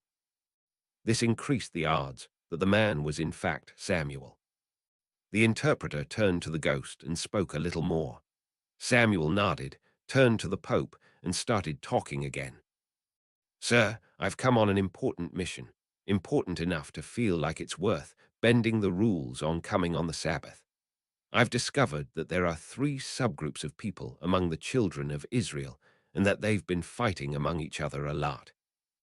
These groups are the Christians, Jews, and Muslims. Is that correct? The Pope nodded. Yes, sir, that is correct, much as I am ashamed to admit it. Samuel frowned. If that's the case, I want you to tell everyone to stop fighting. We all worship the same God. Children of Israel who fight amongst themselves will be excommunicated. I'll handle it myself if necessary. John Paul whistled silently to himself. He and Samuel were in absolute agreement here. Perhaps people will listen to Samuel as a famous biblical hero. Aloud, I will do so, sir. I believe I've actually made great strides in reconciling the faiths. However, I still think there's a lot of work to be done. Samuel grunted something in response. The interpreter winced before continuing. Well, work harder at it. You can persecute many of the unrepentant idol worshippers as you want. However, the children of Israel are off limits. The idol worshipper comment caught John Paul completely off guard. It took him a second to understand why. Samuel had grown up in a world where he and the rest of the prophets were trying to introduce the worship of the one God into a world with many Canaanite deities like Moloch and Baal. Most of the prophets would have naturally had strong biases and prejudices against the idolatrous cults. He hoped Samuel never found out about the Buddhists and Hindus with their little statues and idols. The Pope drew a deep breath and turned to the interpreter. Speaking in English so that the prophet couldn't understand it, he said, Let me guess. He thinks people like Buddhists are the descendants of the people who worshipped Asherah. He sees an idol and goes berserk. The interpreter closed his eyes and nodded, a troubled look on his face. That's what I'm thinking. Allah has done us a favor here by not giving Samuel access to those faiths yet. We don't want another divinely ordained crusade. The Pope thought about this. He turned to Samuel and said, I understand where you're coming from. However, I would prefer convincing the idol worshippers to following the Noched laws instead of persecuting them. Would that be acceptable? Samuel's eyebrows shot up and he nodded. By all means. I didn't think they'd be amenable to those. If you can pull that off, perfect. The Pope breathed a sigh of relief. He dodged a bullet there. I will, sir, thank you for your suggestion. Rest assured I'll do what I can. Samuel nodded. That's all I can ask for. In the meantime, I will leave you to your devotions. Thank you for your time. You are truly a man of God. I see that he did the right thing by giving you his gift of wizardry. Once the Sabbath is over, you can show me around this facility here. I take it that this is your version of the temple in Jerusalem. The Pope nodded. Yes, is it acceptable to you? Samuel thought about this for a moment. I take it that people in this area will find it most difficult to get to Jerusalem, and they would likely need a substitute temple headed by a duly authorized representative of the faith. Yes, sir. Good, keep doing what you're doing. I've made the man in charge of the primary facility on the Temple Mount the Kohen Gadol. He'll be your supervisor. You should take his words into consideration when you minister to your people. May God bless you and keep you. With that, Samuel headed for the door, followed by his interpreter. Soon, he and the assistant were once again alone in the office. The two men looked at each other. Finally, the Pope broke the silence. An imam ordained as the Kohen Gadol, and we're supposed to follow him. Who'd have thought of that? Chapter 93, Xenophobia. Update 93, March 24, 1996. Catchpool's Roman Catholic Churchatory St. Catchpool, England. Xenophilius Lovegood sat in the pew with rest of the parishioners, listening to the priest's sermon. He may have had strange beliefs about the way the world worked, but that didn't prevent him from being a religious man. He still tried to go to church on most Sundays. He often wondered whether Luna would continue to follow in his footsteps. He doubted it. She just didn't seem to be the same type of person. He still loved her, though, and would do anything to make sure she was safe. Until recently, most of the congregation didn't realize that St. Catchpool had actually been a wizard. Catchpool, then known as Catpalus, had been caught practicing Christianity in Rome during the time of Nero. This had inevitably led to his arrest and eventual death in the Colosseum at the hands of an unknown gladiator. From what he knew of Catalpus's legend among the wizarding community, the saint had known immediately that his life was forfeit as soon as his opponent's sword pinned him to the floor of the arena. Nero's thumb had turned up, not unexpectedly, and the opponent had raised his weapon to deliver the coup de grace. At this point, Catpalus could have used magic to escape from this predicament. The statute of secrecy was not as rigidly enforced in those days as it was today, had been as of 2 months ago. Wizards and healers still walked the community, and it was not unheard of for wizards to fall back on magic in life-threatening situations. However, Catpalus had realized one thing. Had he used magic to save his life, he would be able to do so. However, there would have been a price. Christianity would inevitably have been linked to wizards in the eyes of the Romans. This would perform two grave injustices. A. Extend Nero's persecution to the wizards, and B. Imply the heresy that magic, not God, bolstered the Christian faith. As a result, he had allowed himself to be martyred to save both of his communities. The first church of St. Catchpool had been raised in the 11th century. It had been a flourishing, albeit small, community which included several wizards. When Henry Roman VIII took over and broke with Rome, the congregation all but disbanded. It eventually reformed in 1962 and had been going strong ever since. Zeno had waited for several weeks, gauging the opinions of the community, before telling his fellow worshippers that he was in fact a wizard and that he attributed his gift to the grace of God. Most of the people had been intrigued by his abilities. Some were jealous, to which he had responded that they likely had abilities he didn't have, and as a result, the two of them were even. All in all, the reaction had gone in his favor. He had expected that, however. After all, they were all nominally subservient to the Pope, and the Pope had come out as a wizard. His wizarding abilities weren't needed here, however, as all humans were equal in the eyes of the Almighty. He had his wand with him, just out of habit. However, he had no intention of using magic during the service. He had actually turned down a request by the priest to use magic to lighten things up a bit, saying that magical interference would be inappropriate. The congregation had just finished a set of psalms when he heard a commotion outside the building. One of the staff members went outside to investigate. Zeno heard voices raised outside. It seemed like people were arguing. He put it out of his mind, however. Unless people began getting really unruly, it wasn't right to get involved. A few minutes later, he heard a scream. Heads turned across the entire congregation. Zeno watched in horror the staff member's body slumped back through the doorway. There was a bloody bruise on his head. Behind him, outside the building, stood a mob of no fewer than 20 people armed with clubs, pitchforks, and other weapons. The two sets of people stared at each other for a moment. Finally, one of the ruffians shattered the silence with a loud cry.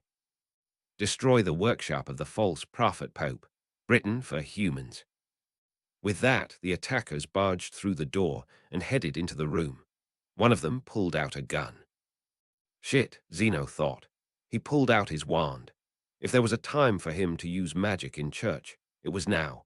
It sounded like Britain for Humans had been listening to Pastor Phelps's sermon after the Kansas preacher had joined America for Humans.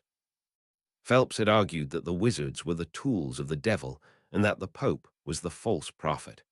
One of the America for Humans chapters had attacked a Catholic church in Kentucky the previous week and had been beaten back. That had appeared to have triggered a copycat attack by their British cousins. Zeno hated to think how they'd react if they ever found out about Voldemort. If the Pope was the false prophet, then Voldemort would have to be the Antichrist. Hopefully that was a prophecy that wouldn't come true after all. Voldemort had been killed. But as he himself had admitted, he couldn't be certain that you-know-who stay dead. And coming back from incapacitation was something the Antichrist was supposed to be famous for. First things first, however, he needed to deal with this attack. The priest simultaneously turned to him, waved his hand as if it had a wand in it, and yelled, "Zeno." Zeno stood up and looked around at the mob. Casting a spell would serve two purposes. First, it would help defend the congregants. Second, it would divert all the attackers' attention to him. He'd have to obliviate the lot of them. When this was over, he couldn't allow an attack by a wizard to justify their beliefs. But first things first. He turned to the man with the gun, who was getting ready to fire at the priest. Expelliarmus. The gun went flying into the air, startling the attacker. Leaping onto the stage to get a better view, he started casting disarmament spells on each of the attackers. A decent arsenal began to accumulate next to the pulpit. Clubs, bats, chains, and so forth. This still left a good 7 or 8 attackers. One of them had a torch in his hand, and another was trying to open a can of gasoline. That was the obvious next threat. Figuring that the disarmament spell wouldn't think of a torch as a weapon, he cast the Accio spell and caught the torch flying through the air. Someone from the group yelled, "A wizard! Kill him! Kill him!" He screamed some more, but by this point, the attackers had gotten the point. Slowly but surely, they began retreating out the door. Furious, Zeno cast a spell of protection about himself and raced after them. He was only half done. The church had been saved, but he still had to obliviate the attackers before they got away to spread the news. He screeched to a halt after maybe 10 feet. There were frightened people milling around all over the room, and it took him a while to make it out of the church. By the time he was out the door, most of the attackers had fled. Double shit, he thought. He had to tell the ministry. Ignoring the cheers of the people in the church, he apparated to the ministry, went to the minister's secretary, and asked to see Cornelius Fudge. The minister let him in immediately. Fudge reacted about as Zeno would have expected. He tabooed the name of the church for all locations outside it and sent Oblivators out en masse to deal with the fallout. Zeno thanked him and was about to leave when Fudge held up his hand and told him to stay. Zeno stopped, surprised. "Is there something else, sir?" Fudge smiled. "Yes, Mr. Lovegood. Would you be so good as to tell me how you learned about Voldemort's death?" Zeno shrugged. "I got an owl from Lunar. Why, is that a problem?" Fudge nodded slowly. "The official Ministry of Magic position is that Voldemort never returned. We didn't want people to think he came back. That would alarm the populace." Zeno stared at him. "Why does it matter now? He's dead. There may have been a leak for a while, but it's gone now." Fudge hesitated for a minute. "I suppose you're right. How did Luna find out about it, though?" Zeno shrugged. "I'd assume it was Snape or Ron Weasley. Ron's father and Snape both witnessed the attack." Fudge jotted the information down on a piece of parchment. "Thank you for that information. It will help with the investigation. You see, the information that Voldemort had returned had been classified, and as you can tell, someone spilled the beans. You may want to consider having the Quibbler adopt Ministry of Magic supervision. That way, leaks like this won't happen." Zeno grunted. "I'm sorry to hear that, Minister. I'll be more careful in the future." "You do that, Mr. Lovegood. Inform the people in the church that each witness will receive £50 in compensation for the trauma they suffered in the attack. They will receive 150 additional pounds if they refuse to tell anyone that the attackers were hexed. We don't want stories of wizard attacks on Muggles to spread." Zeno smiled, said, "Thank you very much, Minister Fudge. They'll appreciate that." Fudge nodded. "I'm sure they will." Dismissed. Chapter 94. The Iconoclast. March 24, 1996. Peter's Squareth, Vatican. Less than 2 months had gone by, and Samuel still had trouble understanding the new world he found himself in. He made it a point to return from Sheol every so often that he wouldn't be caught off guard again. He had died early in the reign of King Saul, at the age of 63. He had been trying to convince the people that a king wasn't necessarily in their best interests. Unfortunately, everyone had been clamoring for a central authority so they can fend off the Philistines with their iron weapons. The fact that the Philistines had managed to hire a mercenary giant named Goliath didn't help much. So he had crowned Saul and hoped for the best. Of course, Saul had been an absolute disaster. Samuel had figured that a man trained as a warlord had no idea how to run a country. He was right. Granted, he'd done what he could to suppress pagan customs. However, he'd been rather ineffective, particularly since he had had a few idol worshippers in his court. And as if that hadn't been bad enough, the man had actually gone to a Philistine wizard in disguise to ask Samuel's ghost for help. He told the Israelite wizards to leave him alone after he died and let him see how the young Israelite kingdom worked out, and whether he'd feel like coming back a few hundred years later and say, "I told you so."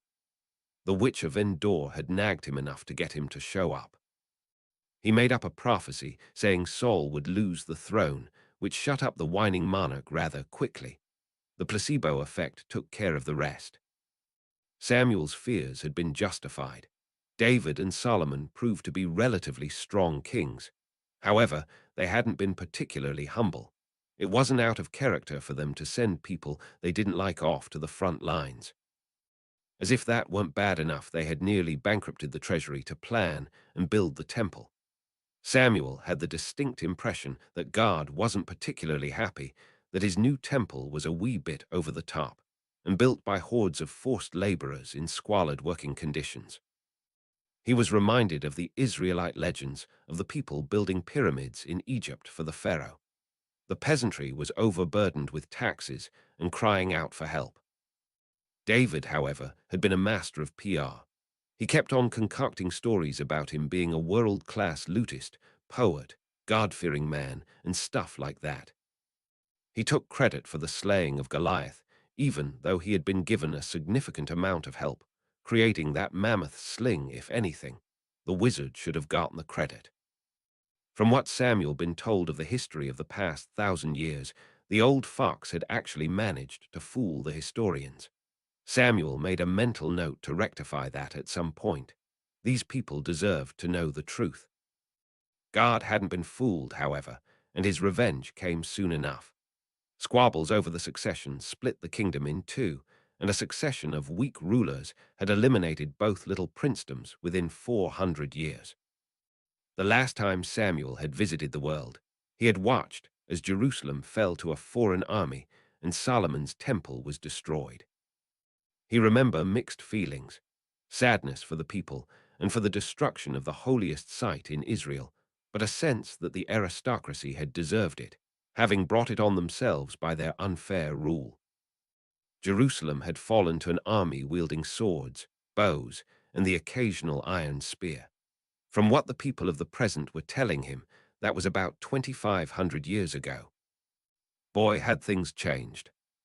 It was now obvious that the children of Israel were the most powerful ethnic group in the world, which, oddly enough, had been found to be round. Over half the population worshipped the God of Abraham. Samuel had been thankful for that. The Israelites must have cleaned up their act after their expulsion from Jerusalem. There was, however, the minor problem that the two largest factions, the Christians and Muslims, kept on claiming that the other two factions weren't worshipping God the right way.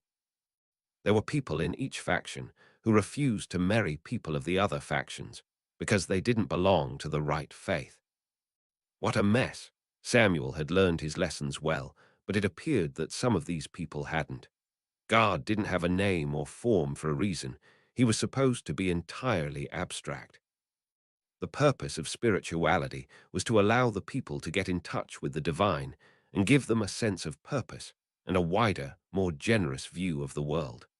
Trying to visualize him in any concrete form limited what he could represent, hence, idols were discouraged.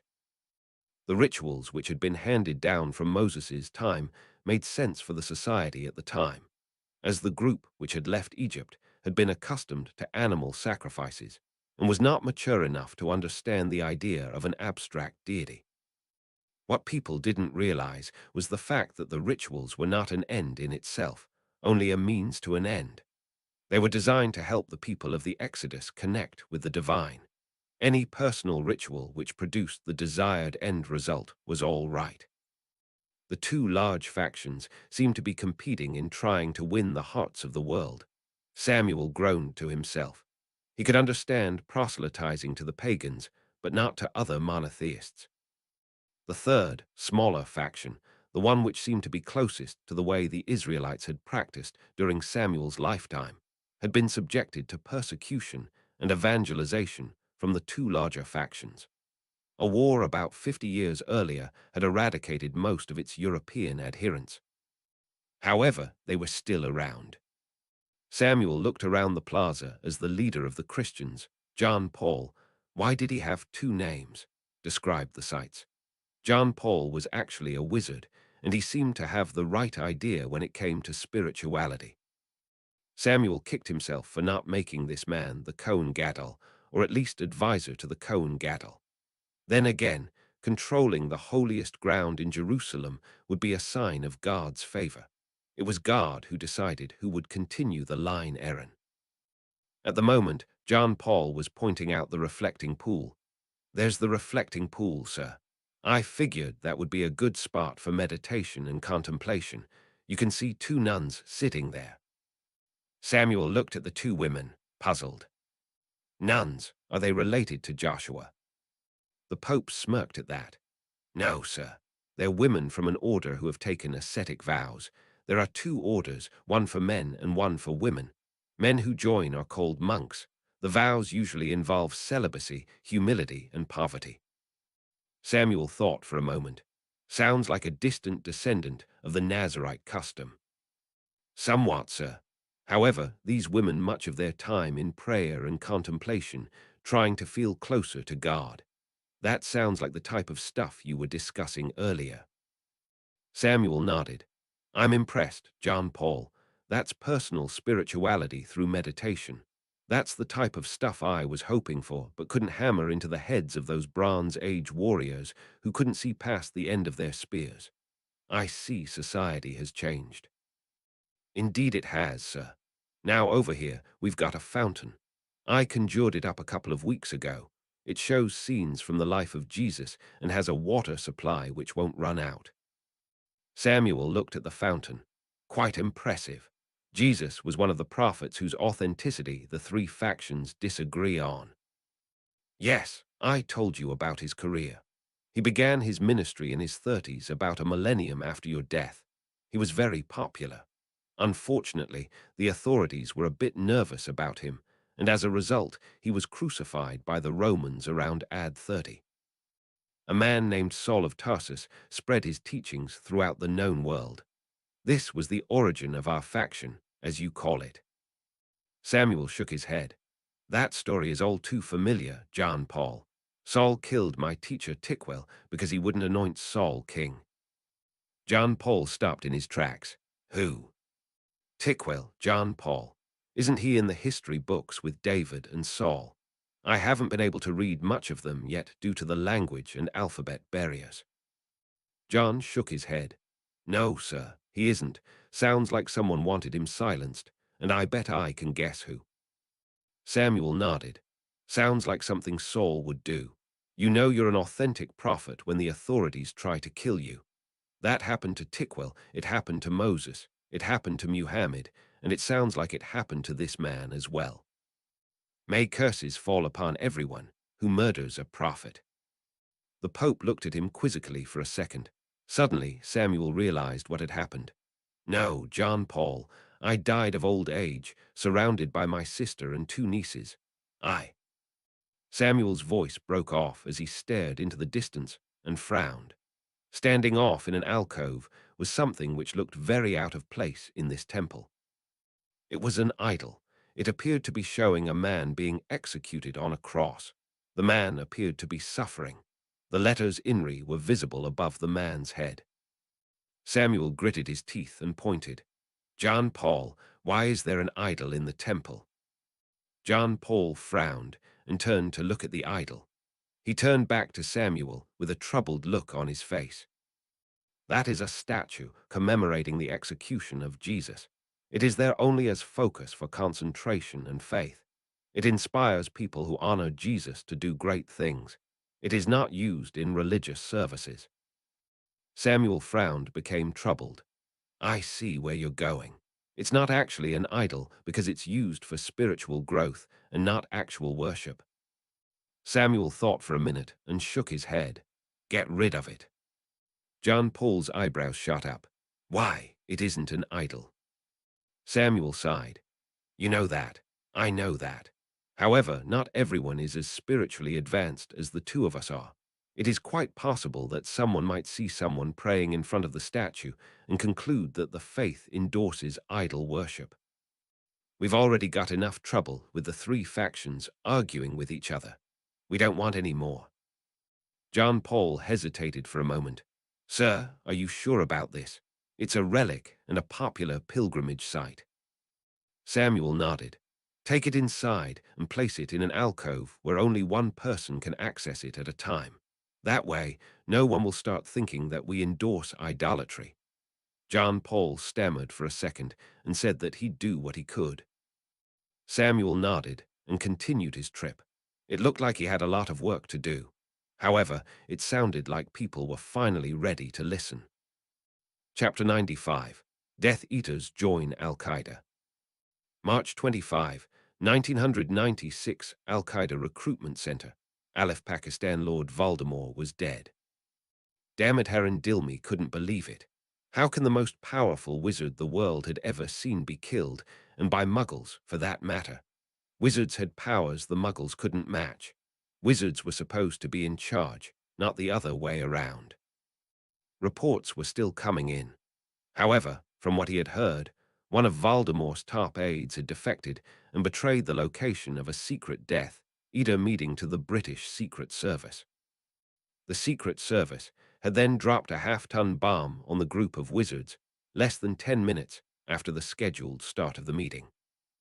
Virtually all of the British Death Eaters had been killed in the blast, and the traitorous potions master had been given the Order of Merlin, First Class, for his role in the attack.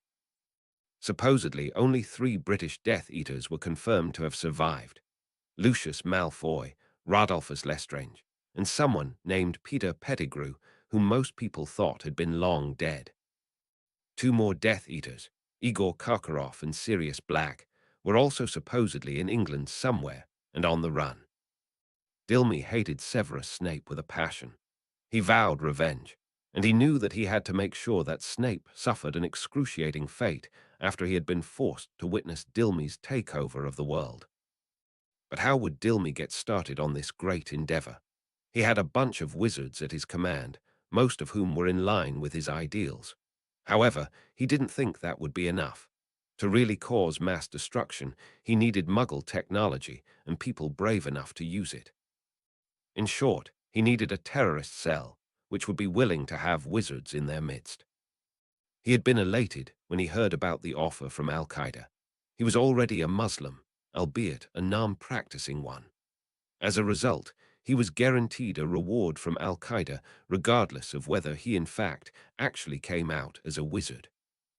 He could only dream about what he would be able to accomplish if his band of wizards joined up with Al-Qaeda and started combining magic with terrorism.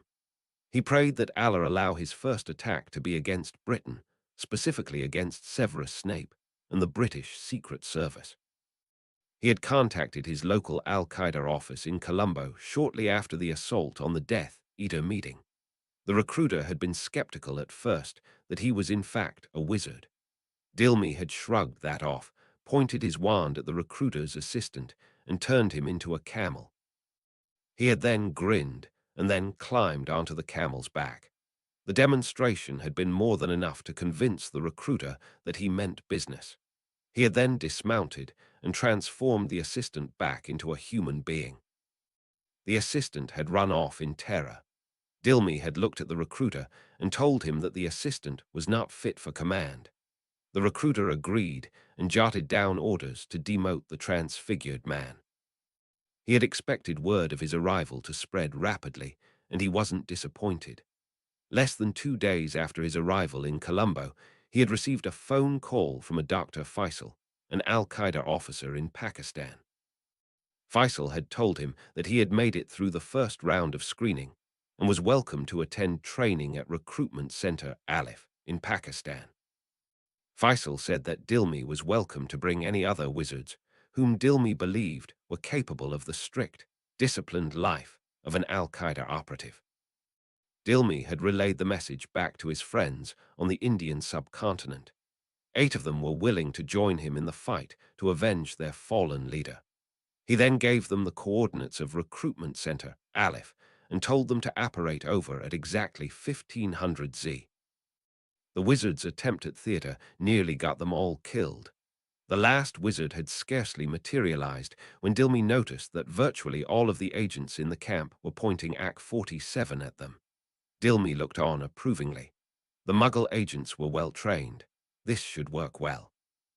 He brought out his wand and cast a spell protecting himself and his colleagues from flying projectiles. He then introduced himself as Dilmy the Wizard and told the shocked Al-Qaeda operatives that they had come at the invitation of Dr. Faisal. Some of the operatives lowered their guns. However, a couple of them kept a wary eye on the wizards. One of them asked Dilmy if he could prove that he was in fact a wizard. Dilmy rolled his eyes. "We just materialized here, Agent. I doubt you Muggles can do that." The agent didn't blink. "That could be an illusion, or we could have just overlooked your arrival." Dilmy snorted. "You seem well trained, gentlemen. I don't see how you can overlook 9 people appearing out of nowhere." The agent didn't buy it. "I want more proof." Dilmy smiled and folded his arms across his chest. "Fine, shoot me. I've cast a spell which will prevent the bullets from hitting me. That will prove that we're wizards." The agent thought about it and looked at the gun. Dilmy could see what he was thinking. He didn't want to kill someone who had been invited by Dr. Faisal. Well, Dilmy could work around that. He brought his wand out and yelled, "Akio AK-47.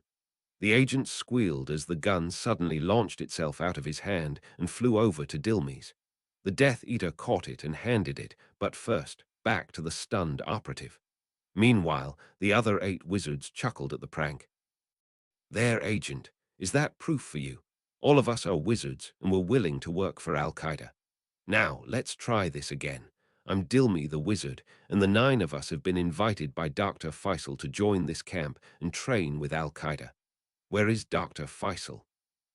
A voice from behind them answered, "I'm Dr. Faisal. Allah take me, I don't think I've ever seen anything like that. Was that a complex spell, Mr. Dilmy?" "Wizard Dilmy, if you don't mind. And no, it is a simple spell. First-year trainees can perform a spell like that." Dr. Faisal's eyes widened. "You 9 must be extremely powerful.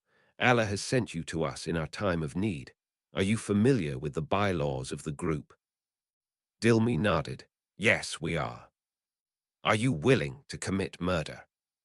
If necessary, are you willing to blow yourselves up on command, martyring yourselves in the name of Allah?" "Yes. However, I highly recommend that you don't have us martyr ourselves. We aren't exactly expendable." "Are you willing to attack women and children if it becomes necessary to do so?" Are you willing to unleash weapons of mass destruction on people, which could include chemical or nuclear weapons if they come into our hands? Are you willing to follow your superiors without question and without hesitation? Wizard Dilmy, you are to follow me. The rest of you are to follow him. Dr. Faisal looked at the group. Good. Now it's time for basic training. I must warn you, you need to be in excellent physical condition in order to be an Al-Qaeda agent. Forgive me, but you nine seem a bit scrawny. Dilmy shrugged and tapped his wand. Magic can make up for that. Allow me. He waved his wand around, and boulders the size of automobiles started moving around from place to place. The Muggles gasped in astonishment and admiration. He then explained that he would be able to increase his strength and stamina via magical means, and insisted that basic training would not be a problem. Dr. Faisal's eyes shot up at that. Indeed, would you be able to enhance the stamina of our Muggle agents as well? Yes, Dr. Faisal. Dr. Faisal whistled. I'm impressed, gentlemen. I'm damned impressed. I think we're going to be working together for a long, long time. He raised his gun in the air. Allahu Akbar. Dilmy and the rest of the agents responded with a roar. Allahu Akbar. The fun was about to begin. Chapter 96. The Romanovs React to Rasputin. March 25, 1996, Wizarding Royal Palaceist. Petersburg, Russia, Grigory Yefimovich, you son of a bitch. Svetlana Romanova was startled at her father's horrified remark. She looked up from her homework at her father, who had been busy reading a Muggle newspaper. Svetlana was one of the few remaining members of the Romanov royal line. Virtually, all of the Muggle members had been rounded up and executed when the communists took over the country and transformed it into the Soviet Union. The only person who had escaped had been Anastasia, who had some of the wizarding genes, but not enough to count as a wizard. The little girl had frantically apparated over to her wizarding cousins and reported that it was no longer safe to be a royal Romanov in the new Soviet Union. The wizards had wanted to question her further, but they didn't get a chance. Due to her fear and her lack of training, she had splinched herself very badly, losing a leg in the escape. She bled to death within 2 hours. The Romanovs had gone underground for the past 80 years, doing their best to blend in with the Muggle population. The Romanovs, however, had a double challenge. First, they had to refrain from using magic, like any other wizard. Second, they had to stay away from anyone with a hammer and sickle on their uniforms. Nicholas Roman II hadn't known for sure if Lenin and the rest of his thugs had heard about the wizarding branch of the family. However, it was best to play it safe, especially if the surviving members couldn't use magic to defend themselves. Svetlana saw that her uncle, Crown Prince Lavrenti, was staring at the Muggle newspaper in absolute horror. His face had gone white. She watched as he mouthed an odd word which sounded magical, but she'd never heard before, Horcrux. She wondered what it was. She turned to her uncle and asked, Uncle, is something wrong? Who is Grigory Yefimovich? Is he a friend of yours? Her uncle glared at him. Far from it, Svetlana. He was a long-time enemy of our family. He was partially responsible for the deaths of the Muggle royals, unless I'm badly mistaken. Svetlana giggled. That's impossible, uncle. He'd have to be very old. Should he be dead by now? Lavrenti nodded. He should be dead. However, I have a suspicion that he left a surprise for us. A surprise? What do you mean? And what exactly is this Horcrux you were talking about? Lavrenti glared at her. Something you should not know about. Forget the word. I'll punish you if you ever mention it again. Now, go to your room. I need to summon the rest of the adults for a consultation. Svetlana's eyes widened. She'd never seen him like this before. Lavrenti Romanov was a powerful wizard. He was the strongest of the current Tsar's children, which automatically made him the successor. If something scared him, it had to be serious. This wasn't a good time to argue with him. She picked up her notebook. and headed upstairs as a popping sound downstairs betrayed her uncle's disapparition to find the rest of the family. The only man named Grigory Yefimovich she knew of was Rasputin. Rasputin had been a half-crazed wizard monk who'd been making a mess of things at the time Nicholas and his family were assassinated. Could he have done something which had interfered with the lives of the surviving Romanovs? There was one way to find out, but she didn't have much time. She raced into her room and grabbed something which a friend of hers had found in a startup British joke shop. An extendable ear. This ingenious device attached to a person's ear and dangled unobtrusively into a room. It allowed the listener to overhear conversations in that room without actually being there. Right now, the extendable ear was picking up lots of popping sounds. People were apparating into her uncle's study. Virtually all of her father's generation were there, including the Tsar himself. Most of them were curious about why her uncle had summoned them. Lavrenti spoke up, and when he did so, he was straight to the point. "We have a problem. I have reason to believe Rasputin has returned." People muttered among themselves for a moment. Then Tsar Alexei responded. "Rasputin? What do you mean, Rasputin? He's dead. He was killed off 80 years ago." "That's what I thought, Alex. However, I have since stumbled across some information which may indicate otherwise." Another man snorted in disdain. "Lavrenti, what are you talking about? The man's dead, and even if he had survived, how old would he be now? 130? No one lives to that age. Besides, I get the impression that he wasn't a very good wizard. After all, he'd always boasted that he'd get us all with a death curse, and nothing happened." Lavrenti had expected this. "There's a very good reason for that, Ilya. He never died." There was a pregnant pause. Finally, Alexei cut in. "What?" There was the sound of flapping pieces of paper, followed by, "He had a Horcrux, and they just brought him back, or are about to." Lavrenti's announcement set the entire room abuzz. Most of the people couldn't believe what he was talking about or didn't understand. Finally, her aunt brought up the inevitable question. "What's a Horcrux?" Alexei responded. "A Horcrux is a disembodied piece of soul created by a certain dark magic spell. The caster kills a person and invokes a spell to split his soul and hide one of the pieces in a common, everyday object. Once that is done, the caster cannot be permanently killed until all of the pieces are destroyed.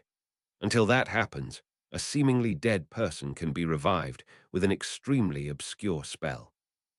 Svetlana gasped as the rest of the Romanovs invoked various saints desperately. This was horrible. Was this Rasputin fellow going to kill them all? Fortunately, the extendable ear didn't allow for two-way communication. The woman cut in again. "How is that possible? Where does someone go while he's, forgive the expression, half dead?" Lavrenti answered, "We don't know. To be honest, we don't want to know." The Tsar responded, "I don't know either, Maria. However, to be honest with you, I find it extremely unlikely that Rasputin, A, has a Horcrux, and B, knows how to revive himself with one. I take it that the newspaper article you're pointing at will explain this." Lavrenti responded, "Yes, Alexei. According to this newspaper, there was a break-in recently at a famous museum in Moscow. Two objects were stolen, a music box formerly owned by Rasputin and a reliquary which contained a bit of one of the former Tsar's blood." Alexei whistled. "From what I gather, 4 components are necessary to revive someone via a Horcrux: a representation of the subject or the subject's soul, a drop of an enemy's blood, one of his father's bones, and a piece of flesh sacrificed by one of the subject's allies. The Horcrux itself need not be present at the ritual." Lavrenti continued, "My thoughts exactly. The music box represents Rasputin, and the reliquary provides the enemy's blood. Anyone present at the ritual can provide the piece of flesh. That's 3 of the 4 components. And I will give you 2-to-1 odds that the music box has Rasputin's father's bone in it. Hold on a second." He ruffled through the paper. "Aha! According to the paper, the music box supposedly served as a ceremonial urn for Yefim Rasputin. There we have it. Whoever it is has all four components. And now that the statute of secrecy has been weakened due to that idiotic kid in the United Kingdom. Alexei swore. Rasputin can be brought back and explain his return as wizard work. I must say, Lavrenti, this is not good. You are making a very strong case here. Do they know who's responsible for the break-in? They don't know yet. However, the article says that they've got leads in Ukraine. People swore all across the room. That's doubly not good. There's only one flaw in the argument, though. Where would Rasputin have learned to create a Horcrux? It's not something which gets taught in school. I don't know, Alexei. For all we know, have no idea if he can even come back. I must say, however, that it's not something we can take lightly. Speaking of that, that reminds me. We're probably in big trouble if we permanently kill him as well. Ilya cut in. Why, the bastard should have been killed a long time ago. His death curse. If we kill him, all of us are probably toast. This triggered more muttering. Svetlana heard a woman scream. She had to bite her lip to make sure she didn't join her. Lavrenti responded. Here's what I recommend doing. There's no way we're going to find the Horcrux if it exists. However, there's one thing we can do. Go to Yefim Rasputin's grave, dig up the body, and destroy it. If we destroy all the bones and incapacitate him again. Alexei finished the statement. Then he's down for the count even if he's got a Horcrux. Very clever, Lavrenti. He never dies, but he can't be brought back short of possession, and we can tell people to look out for that. Furthermore, since he never dies, we don't need to worry about the death curse. Murmurs throughout the room. Finally, Svetlana heard chairs scraping across the floor. It sounded like everyone had stood up. Alexei spoke once more. Thanks for the heads up, Lavrenti. I'll make sure Atlantis finds out about this. In the meantime, keep in quiet. We don't want to cause a panic. Let's go, everyone. With that, the meeting broke up. Svetlana decided then and there that she'd try to find an Oblivator. There were things she didn't want to remember.